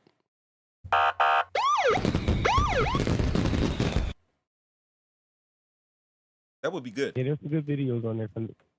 Yeah, you know when I look at them now, I look at them and realize how far I am now. I haven't looked at them in like a year. I haven't done nothing new yet. I be on TikTok. I'll put my TikTok link in there. Check me out. I'm almost at 1,000 subscribers. That's where I'll be at going live. Help them out. Tell a friend and tell a friend. If you're not Caucasian, I did not mean to hit that button. I didn't mean it, that button. I didn't mean it. But still, like you heard the man. Tell a friend, tell a friend. It costs you nothing. It costs you nothing to click that like.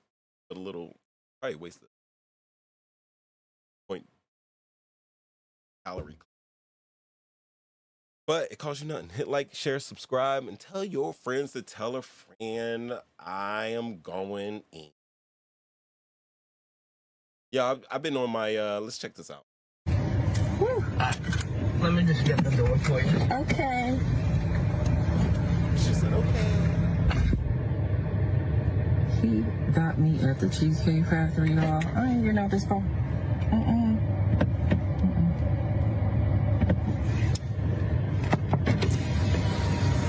Yes. Would you want me to open the door for you? Are you're recording me? Yeah. Yeah. This is the Cheesecake Factory. This is the Cheesecake Factory, y'all. What's the problem with that? This is a chain restaurant. Who takes someone that looks like this to a chain restaurant? You want to talk about it? I'm fine with talking about it, even in front of them. Oh, yeah, I want to talk about it. Yeah. Come on, get up, going in the car. Yeah, we're going to talk about it. Woo. What do you guys think about that? That bitch too good for a Cheesecake Factory. What do you think about that?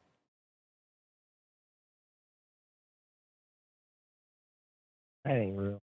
You don't think that's real? You think they're just like cool, whatever? Because if it is real, I mean, look. I mean, not that.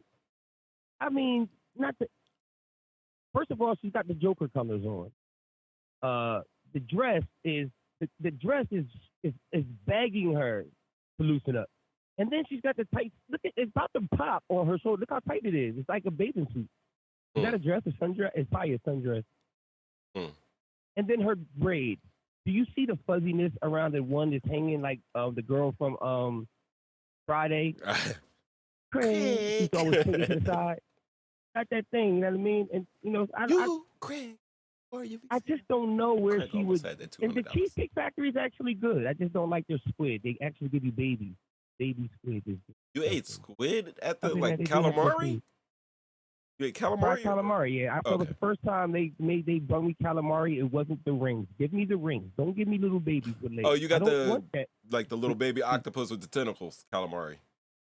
Oh my, yeah, they gave Let me me the tell you baby. what. They gave me the ones that just popped out before they killed the mother. Let me tell you something, sir. Did you know that about the calamari, the circle ones, that restaurants were actually buying pig anuses and frying them? That's what you were. Yeah, I don't know. I just started eating stuff. Why are we cheering that? I got like 5 years in. I got 5 years in. 5 years in. Yeah, well, I don't know if that's pig. If that's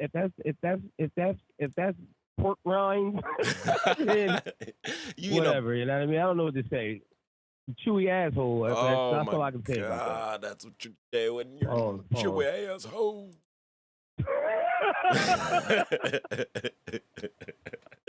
Yo, what do you think about this? Hold on, maybe I go to this one. You didn't chewy bunghole. Nobody wants that.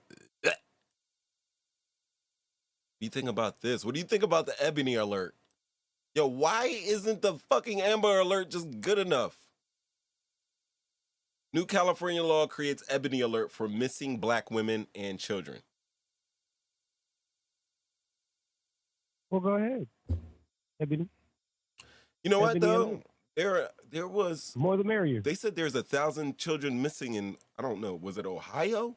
When I was in living in Northern Virginia, DC, like one point, like every day they were missing 1 or 2 kids, and like after a month they were like 40 or 50 kids missing, and it did not make national news.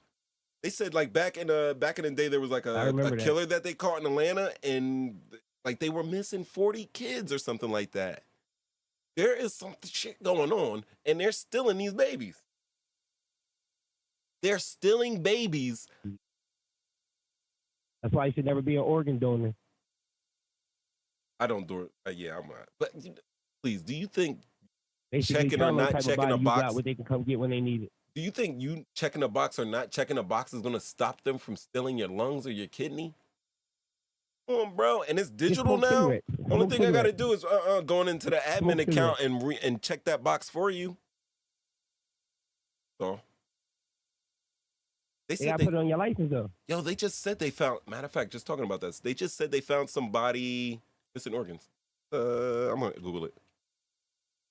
They have said many of them. The lady who found out, they went to go, the body had nothing but paper in it. They've done it a million times. They're stealing organs. That's what the rich people do, man. They buy organs and they buy things, prepare themselves for a long life. Wouldn't you?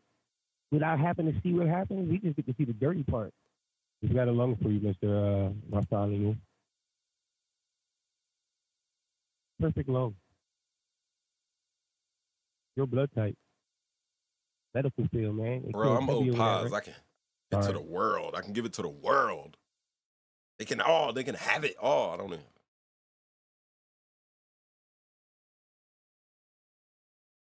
But I drink.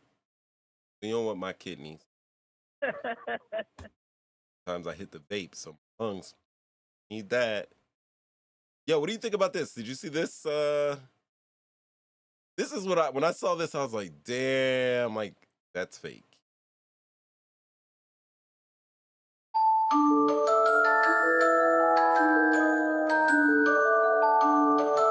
Now, obviously,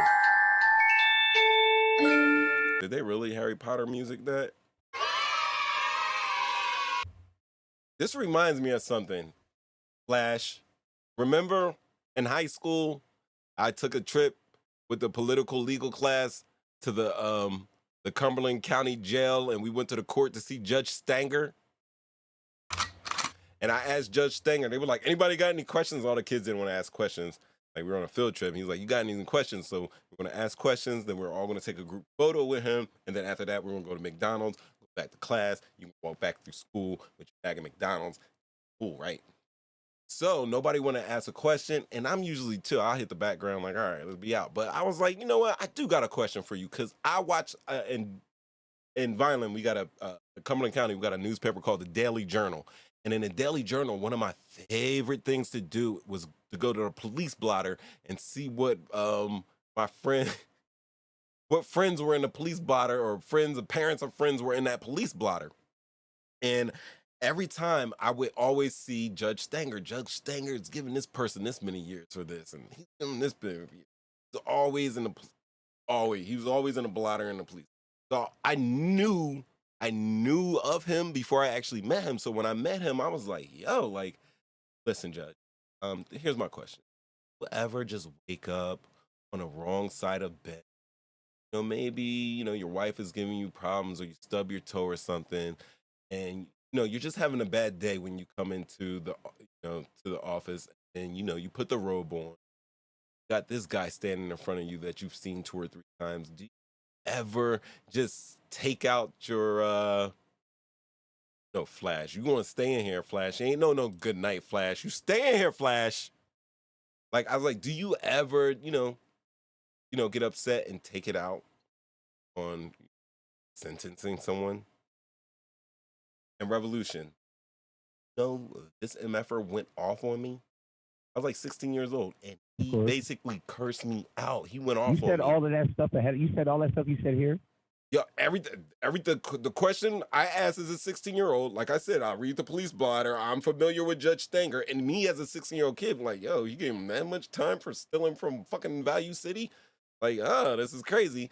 I just asked him the question, like, yo, like, do you ever just wake up on the wrong side of the bed? You got attitude or something? And I did say, I remember specifically saying, like, you get in an argument with your wife or something like that, and then you come in here and, you take it out on, like, the guy that's standing before you, and he just went off on me. He got livid, and that told me my answer. My answer right there was yes.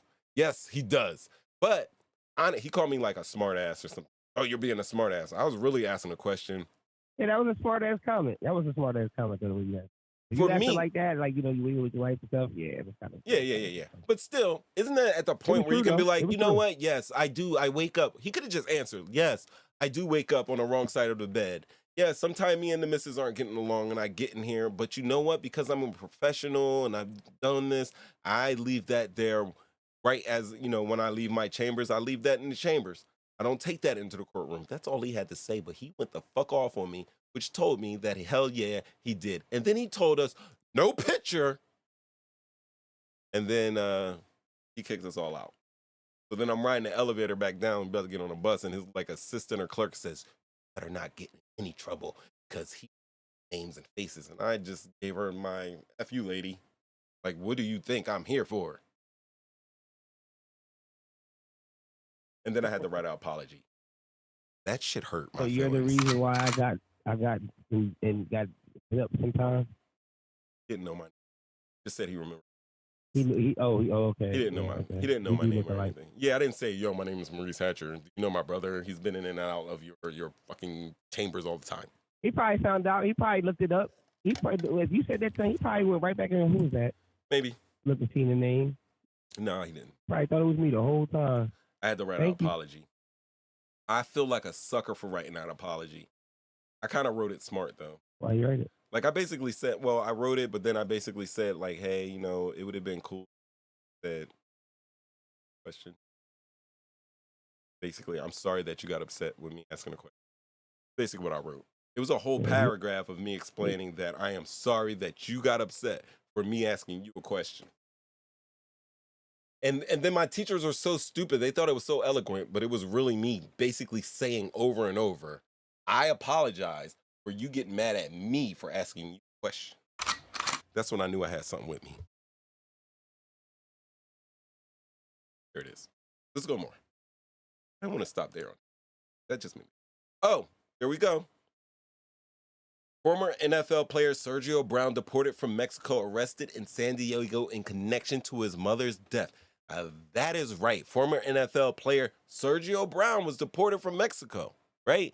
His mother was found dead last month in her Maywood, Illinois home and had been now Sergio Brown is in custody by the police. So while that was all happening, CNN reports that Sergio was spotted partying in Mexico late last month, and he was just deported this past Tuesday and apprehended near San Diego by law enforcement officials on a first-degree murder warrant related to the death of his 70 Myrtle Brown. He's expected to be extradited to Illinois on the charge. News of the arrest comes almost a month after family members reported Sergio Brown and his mother, Myrtle Brown, missing on September 16th. On that same day, authorities in Maywood, Illinois, found the lifeless body of the 73-year-old near her residence. Former football player remained unaccounted for. Now, the Cook County medical examiner later confirmed that Myrtle's death is being investigated as a homicide and that she died due to multiple injuries. To the rest, all gone.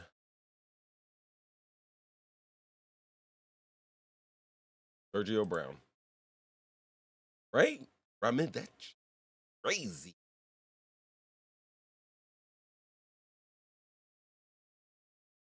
Why is my live chat?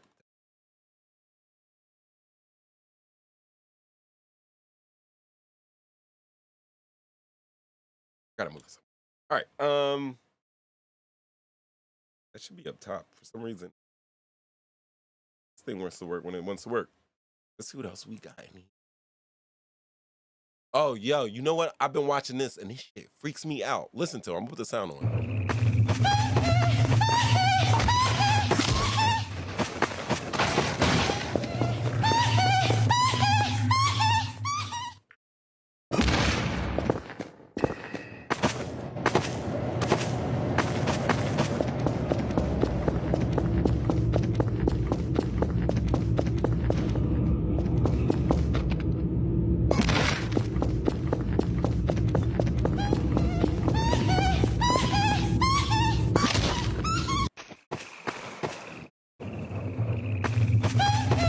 Oh, that's not the whole. Yo, this guy is running from Michael Jackson going hee, and he gets so close to him, and you obviously that scared the shit out of me. It kind of weirded me out. I'm not gonna lie. That was like, yeah, it gave me Predator vibes. I felt like I was being chased. It was crazy. As I was watching, I felt like I was being chased by Michael Jackson. I felt like I was a little boy. Oh, check this one out. Shooting the victim multiple times, he left and then returned to the crime scene to open fire once again. Police say video from the neighborhood led them to the alleged killer, 18-year-old Orlando Perez, now held without bond. Investigators say Perez had gone home with the victim, 37-year-old Selena Reyes Hernandez, shortly after meeting her on the morning of May 31st. And in her basement apartment in Marquette Park, Perez learned Reyes Hernandez was transgender. The offender became very upset. He left the residence. He became more upset, and that's when he came back to the residence, and then he brutally murdered the victim in this case. Prosecutors say Perez returned to the apartment a third time, again opening fire on the victim's lifeless body. Investigators able to track his alleged movements after gathering more than 24 videos. And police say this image on the victim's phone showed Perez in the residence. At his home were the apparent clothes he had been wearing, and a gun, authorities say, with the same type of bullets used in the shooting. Shooting the victim multiple times, he left and then returned to the crime scene to open fire once again. Police say video from the neighborhood led them to the alleged killer, 18-year-old Orlando Perez, now held without bond. Investigators say Perez had gone. Yeah. What do y'all think about that? What do you think about that? There'll be a lot more before they chill out. Got a couple of more to go before they chill out. Yeah. So I was on here and somebody commented that this new era of people have not been shy about voicing what they identify as, right?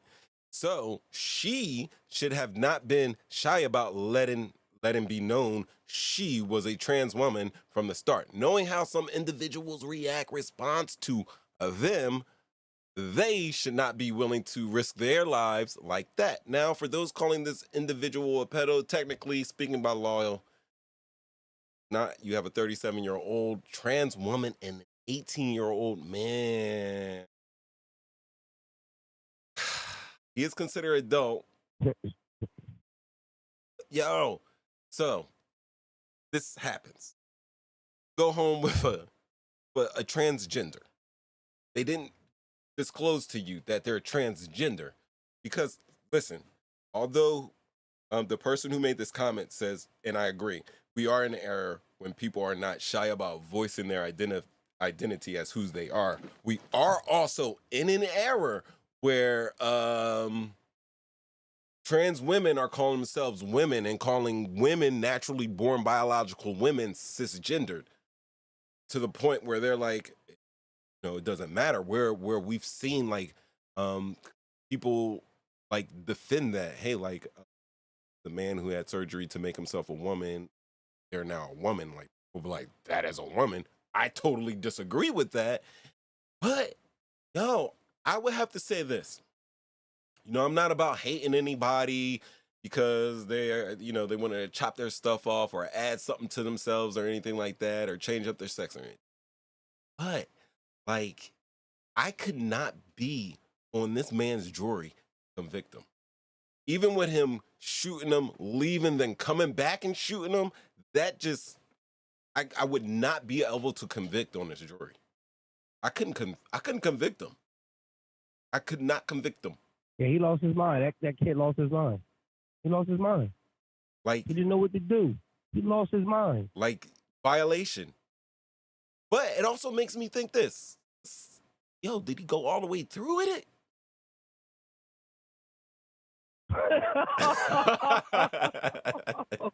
Is that why? Like, did he go all the way through with it? We need a kit. We need a, I don't know, man. But yeah. If say they like and then he's like, man, I'm reaching and he still was holding a hanky panky and get it always taken care of. I like to grab their vaginas. He goes to do the Donald Trump cunt. I mean, no man wants to hold another man's man in his hand. A pussy no grab. Man. He's gonna grab the pussy and he's grabbing the cock and balls. What are you gonna do? It's not funny. This is a tragic situation for everybody involved. Yeah, I might beat a person to death. The macaroon. I can see the macaroon. That's a macaroon. Oh my God. Yo. That was Jules. She said that shit. That was a macaroon. Macaroon. I thought it was a macaroon. Y'all really thought it was a macaroon? She got that one. She came in clutch. God. Macaroon. Macaroon. Macaroon. Thought it was a macaroon.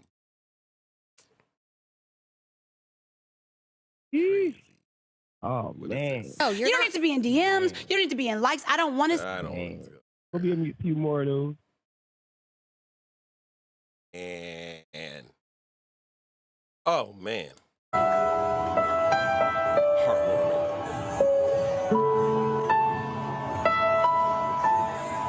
Look at Mike. Man, fuck your punk ass daddy. I don't care if he is over there crying. Shout out to Mike. I love that. That made me go. What's this? Fat trim white bitch, big pale buffalo looking ass bitch, yellow teeth, bitch, go brush your yellow teeth. You nasty motherfuckers gonna leave all this goddamn trash out here. Man, go get y'all mouth. Hold on. Lev Love is. Nah, he had time to think about it. He left and came back. He had time to reflect on the situation and still decided to kill her. You damn Skippy. Yeah. And that's why I would not convict. The disgust in his brain, it drives you crazy. Yeah. Bro, you just got, you got tricked. You got tricked. Obviously, yes. Yeah. Ev Love, you're absolutely right. He left the situation, got more and more upset about it. He left, which means it's gonna be premeditated. It's gonna be cold-blooded murder. And like I said before, I still stick to my original assessment. In that young man's jury pool, I want to hear the trial. I do want to know the questions like, did it all the way go through? I want to know if this went through. But at the same time, I will not be able to convict him. I don't. Because then I don't want to set a precedent for that to happen to other people. Should not be tricked. I mean, there's a big thing about whatever, I don't know what they called it. That was deep. What? What was deep? That was deep. I was deep. That's the sacrificial. That's the fact. That's the choice that's made for the bigger purpose. Yeah. To send the message that don't anybody ever do that shit again. Yeah, I hope shit burns in hell. Yeah, I'm with that. There was a time to kill because I remember I read that book too. I didn't just watch the movie. I read the book, and Carl Lee Haley was right. Cares? Yeah, they did that to his daughter. He went to his old Vietnam buddy, got some blickers, came back, planned it out, went there and shot it. And even though he called a cop, played by Christopher Plummer, I'm remembering movies now, caught him in his leg. Buddy lost his leg. The cop lost his leg and still was like, yo, release Carl Lee Haley. I would do the same thing if that was my daughter. Like there's I know we have laws on the books, but there are also just laws. There's shit that's just law. And tricking somebody, having a ding-a-ling and trying to act like you don't, like tucking it back Buffalo Bill style and acting like you don't, and then trying to have sex with somebody without disclosing that, Nah. They better make a campaign about that. Please tell. Please tell. Please tell. We got to find some type of color ribbon. Please tell when I ask. Yeah. If I ask, please tell. Something like that. Yeah. If I ask, please tell. They still got to make a new law. If I ask, please tell. Just sponsor that shit. Let Nancy Reagan bring her old ass out for that. Of course he's going to get convicted. She said he's going to get convicted. Might be right. Yeah, he's probably going to get convicted. He might get. I mean, nowadays, no, it depends. Where was this at? It depends where this at and how true to his heart it was when that happened. Like we're talking from the place of disgust where you lose your brain. Like, yo, you know this happened to me. It's more, like you said, it's more in deep. We got to know beforehand to put that judgment on. Right. In totality. Like if I see text messages and the buddy's sending nudes and it's swinging out there, you know what I mean? And if you knew ahead, just so happened, somebody already told you. Somebody come out like, yo, I told you, bro. I told you stop, blah. Right. Then you know what I mean. Yeah. If he had that ahead of time, then yeah, I gotta. Then that's kind of like a hate crime or something. But if he just walked into that all willy nilly, blind to the facts, and he ain't know, then on real, I would not. I can't convict him. I can't convict him. Oh, he probably was crying this whole walk home. Thinking about how everybody was going to judge him. They think about these kids when the kids was committing suicide for cyberbullying. What's the difference? You want to crucify people for cyberbullying? What's the difference? Go ahead, get passionate on them. Whole passion. Like, for real, think about that. These kids was killing themselves because they were getting cyberbullied or they just couldn't unplug from their social media. And we said, yo, we have to stop this, and we need to convict these kids for pushing and prodding people. But we're not going to. We need to stand as a time. I'm not saying that this is right, but you couldn't. Everybody is not. All this social belief stuff that's on TV is not what's going on in this real world. It isn't. You stop trying to bring these politics out here when you go out to work. People don't really be hearing that. That's only online. These people who don't come outside. It's online, and if you go to work. It's something that your HR department has to abide by, whether they believe it. That's what you got. But in a real life, I'm telling you, and that's a poll that we should run. Show this video and be like, yo, if you were in this man's jury pool, would you convict? Yes or no? Simple yes or no. That's what I would like. Would you convict? By this information we're giving you right now, would you convict him?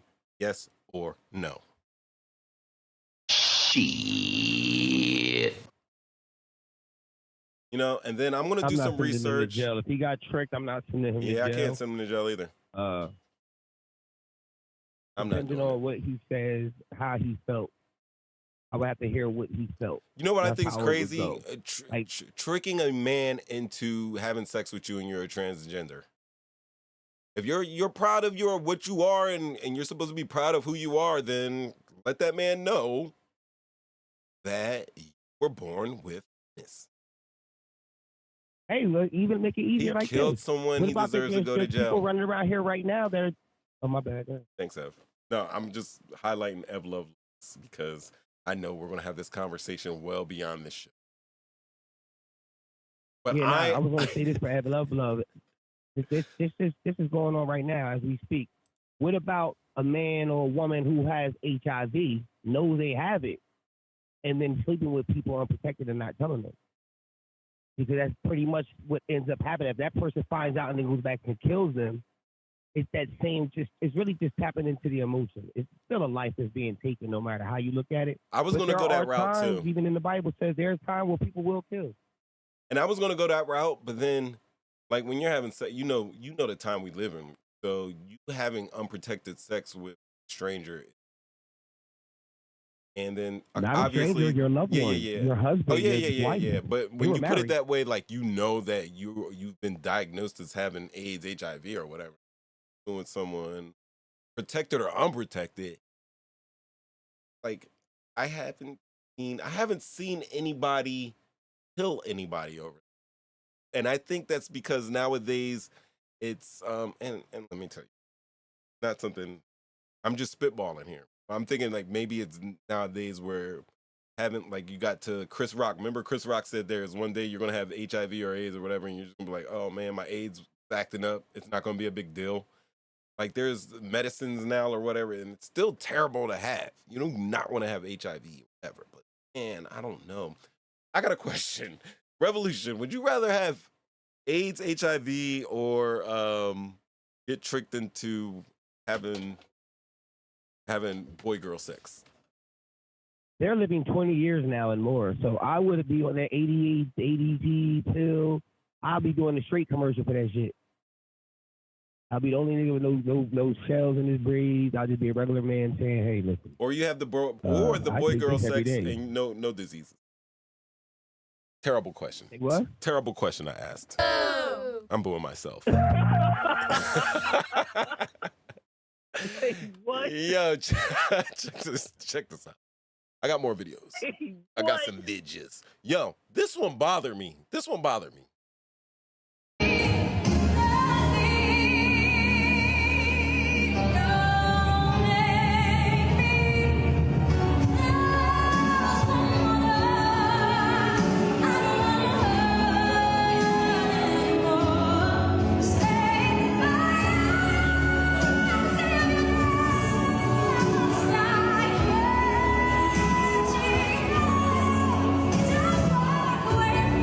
Yo, look at the crowd. She is singing the hell out of that song. You know what I mean? Might be back a little bit. Is she really singing it? Yeah, she's singing it. I just paused it real quick. But she's singing that. And do you see the non-reaction from the people in the audience? That is you don't want to hear a Whitney Houston song? Huh? I don't care. You don't want to hear Whitney Houston? I know, they but want I'm to just hear something like, I haven't been there for the long time. Oh, from the longest time. I don't care. I don't care if she was singing Billy Joel. I'd be going crazy. But my peoples would not sit in that crowd with her belting that out. And she could have been set. Yo, if she was singing the shit out of that song and it was country song, nobody from my demographic is going to sit there looking at her like, you know what I mean? She would get so many sangs and yeses and claps and people going up there. You know what I'm saying? Couple baby daddies. She's singing the hell out.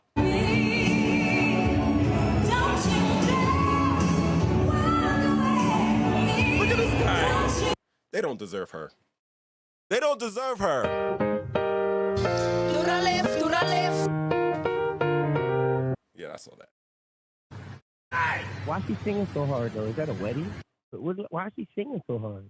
What do you mean, why is she so? Who the hell are you to be questioning why someone's singing? I don't question why anybody's singing hard. I just sit back and I enjoy it. And somebody just singing hard, like looking at them like, I mean, you can sing, but why you singing hard? But she was singing, she was killing it. She was killing it. I can't be mad at that. I'll never be mad at that. It's not the right audience. Yeah. Exactly. You're right. You're right. You gotta sing. But I'm saying, like, if somebody's singing like a country song, yo, if you're killing it, you're killing Pink, if she was singing Pink, who knew? If she was singing, who knew? Everybody had been in there dancing, rocking their shoulders. There's certain songs you gotta sing for certain people. You sing a Whitney Houston song. I would put out that my type of people are gonna, no matter what song you're singing, if you're doing it, you're doing it. That's how I personally feel. And she was the only one dressed like that. Why was she the only one dressed like that? Everybody else looked conservative. I don't know, but you're being a little bit too judgmental. I don't just close your eyes. Close your eyes and listen to those pipes. Hold on.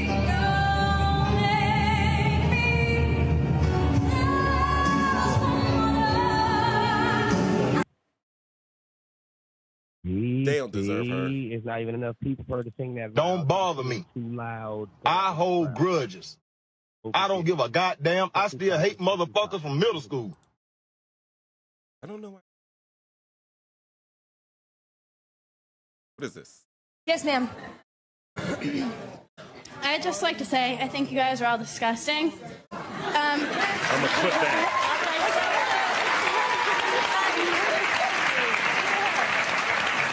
You perpetuate the stereotype that women can be used only for sex, and I consider you defectors to the gender. Sit your fat ass down. Yes, ma'am. What do you want to say? Yeah. Did you see her? I miss Ricky, man. I'll be playing.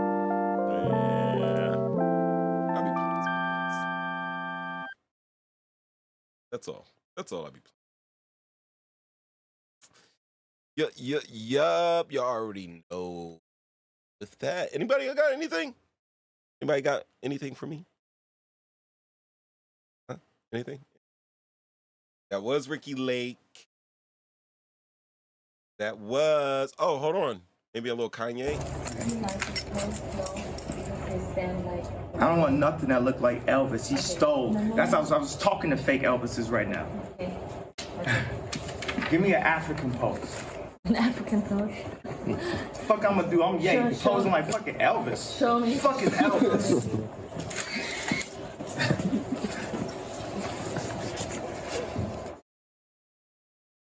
Yo, there was a little controversy there, right? See that? He's like, I don't want to pose like Elvis. Yeah, but I didn't. He says, I want to pose in an African pose. And as soon as he says, I want to pose in an African pose, kind of does like a little, like African pose. So do you think she was saying like snickering at, oh man, African pose? Or do you think she was just nervous because she's around Kanye and he's going on a miniature rant? What do you think there?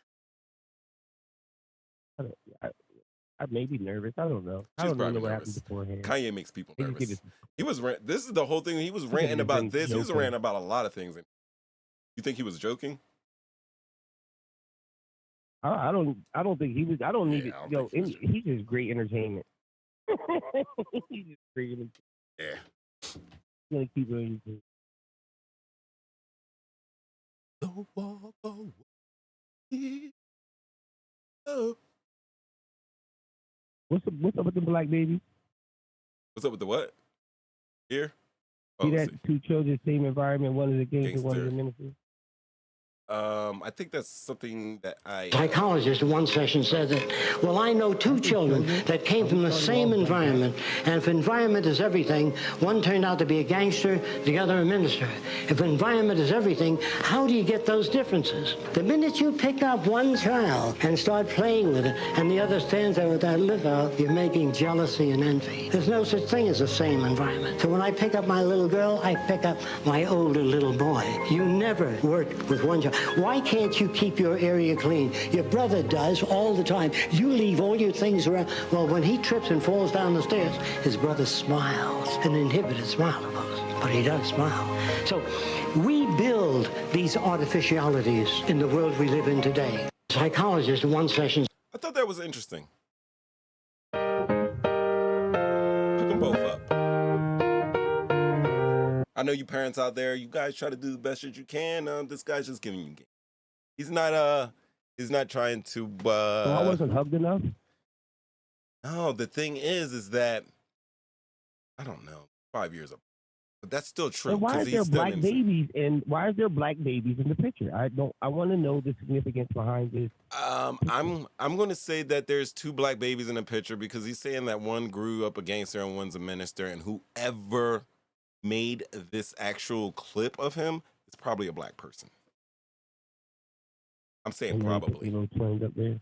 Probably. But if you want to, I think it's called Time Investors, and you can do a Google search to see who owns Time Investors, who runs that site, and you probably see who. But I'm just assuming right now, the person who probably made that little clip, probably black.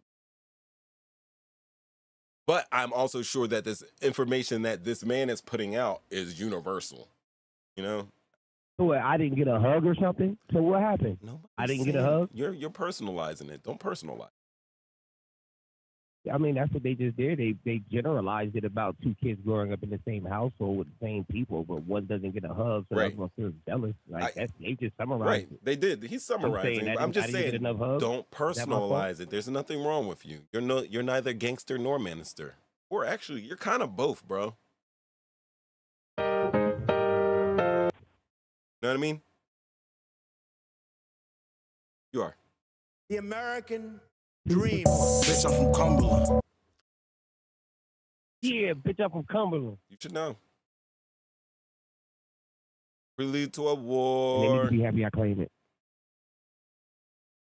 No, we're not going to do that. We're not going to do it. But what we all going to do is, I'm going to hit this trombone now. I am.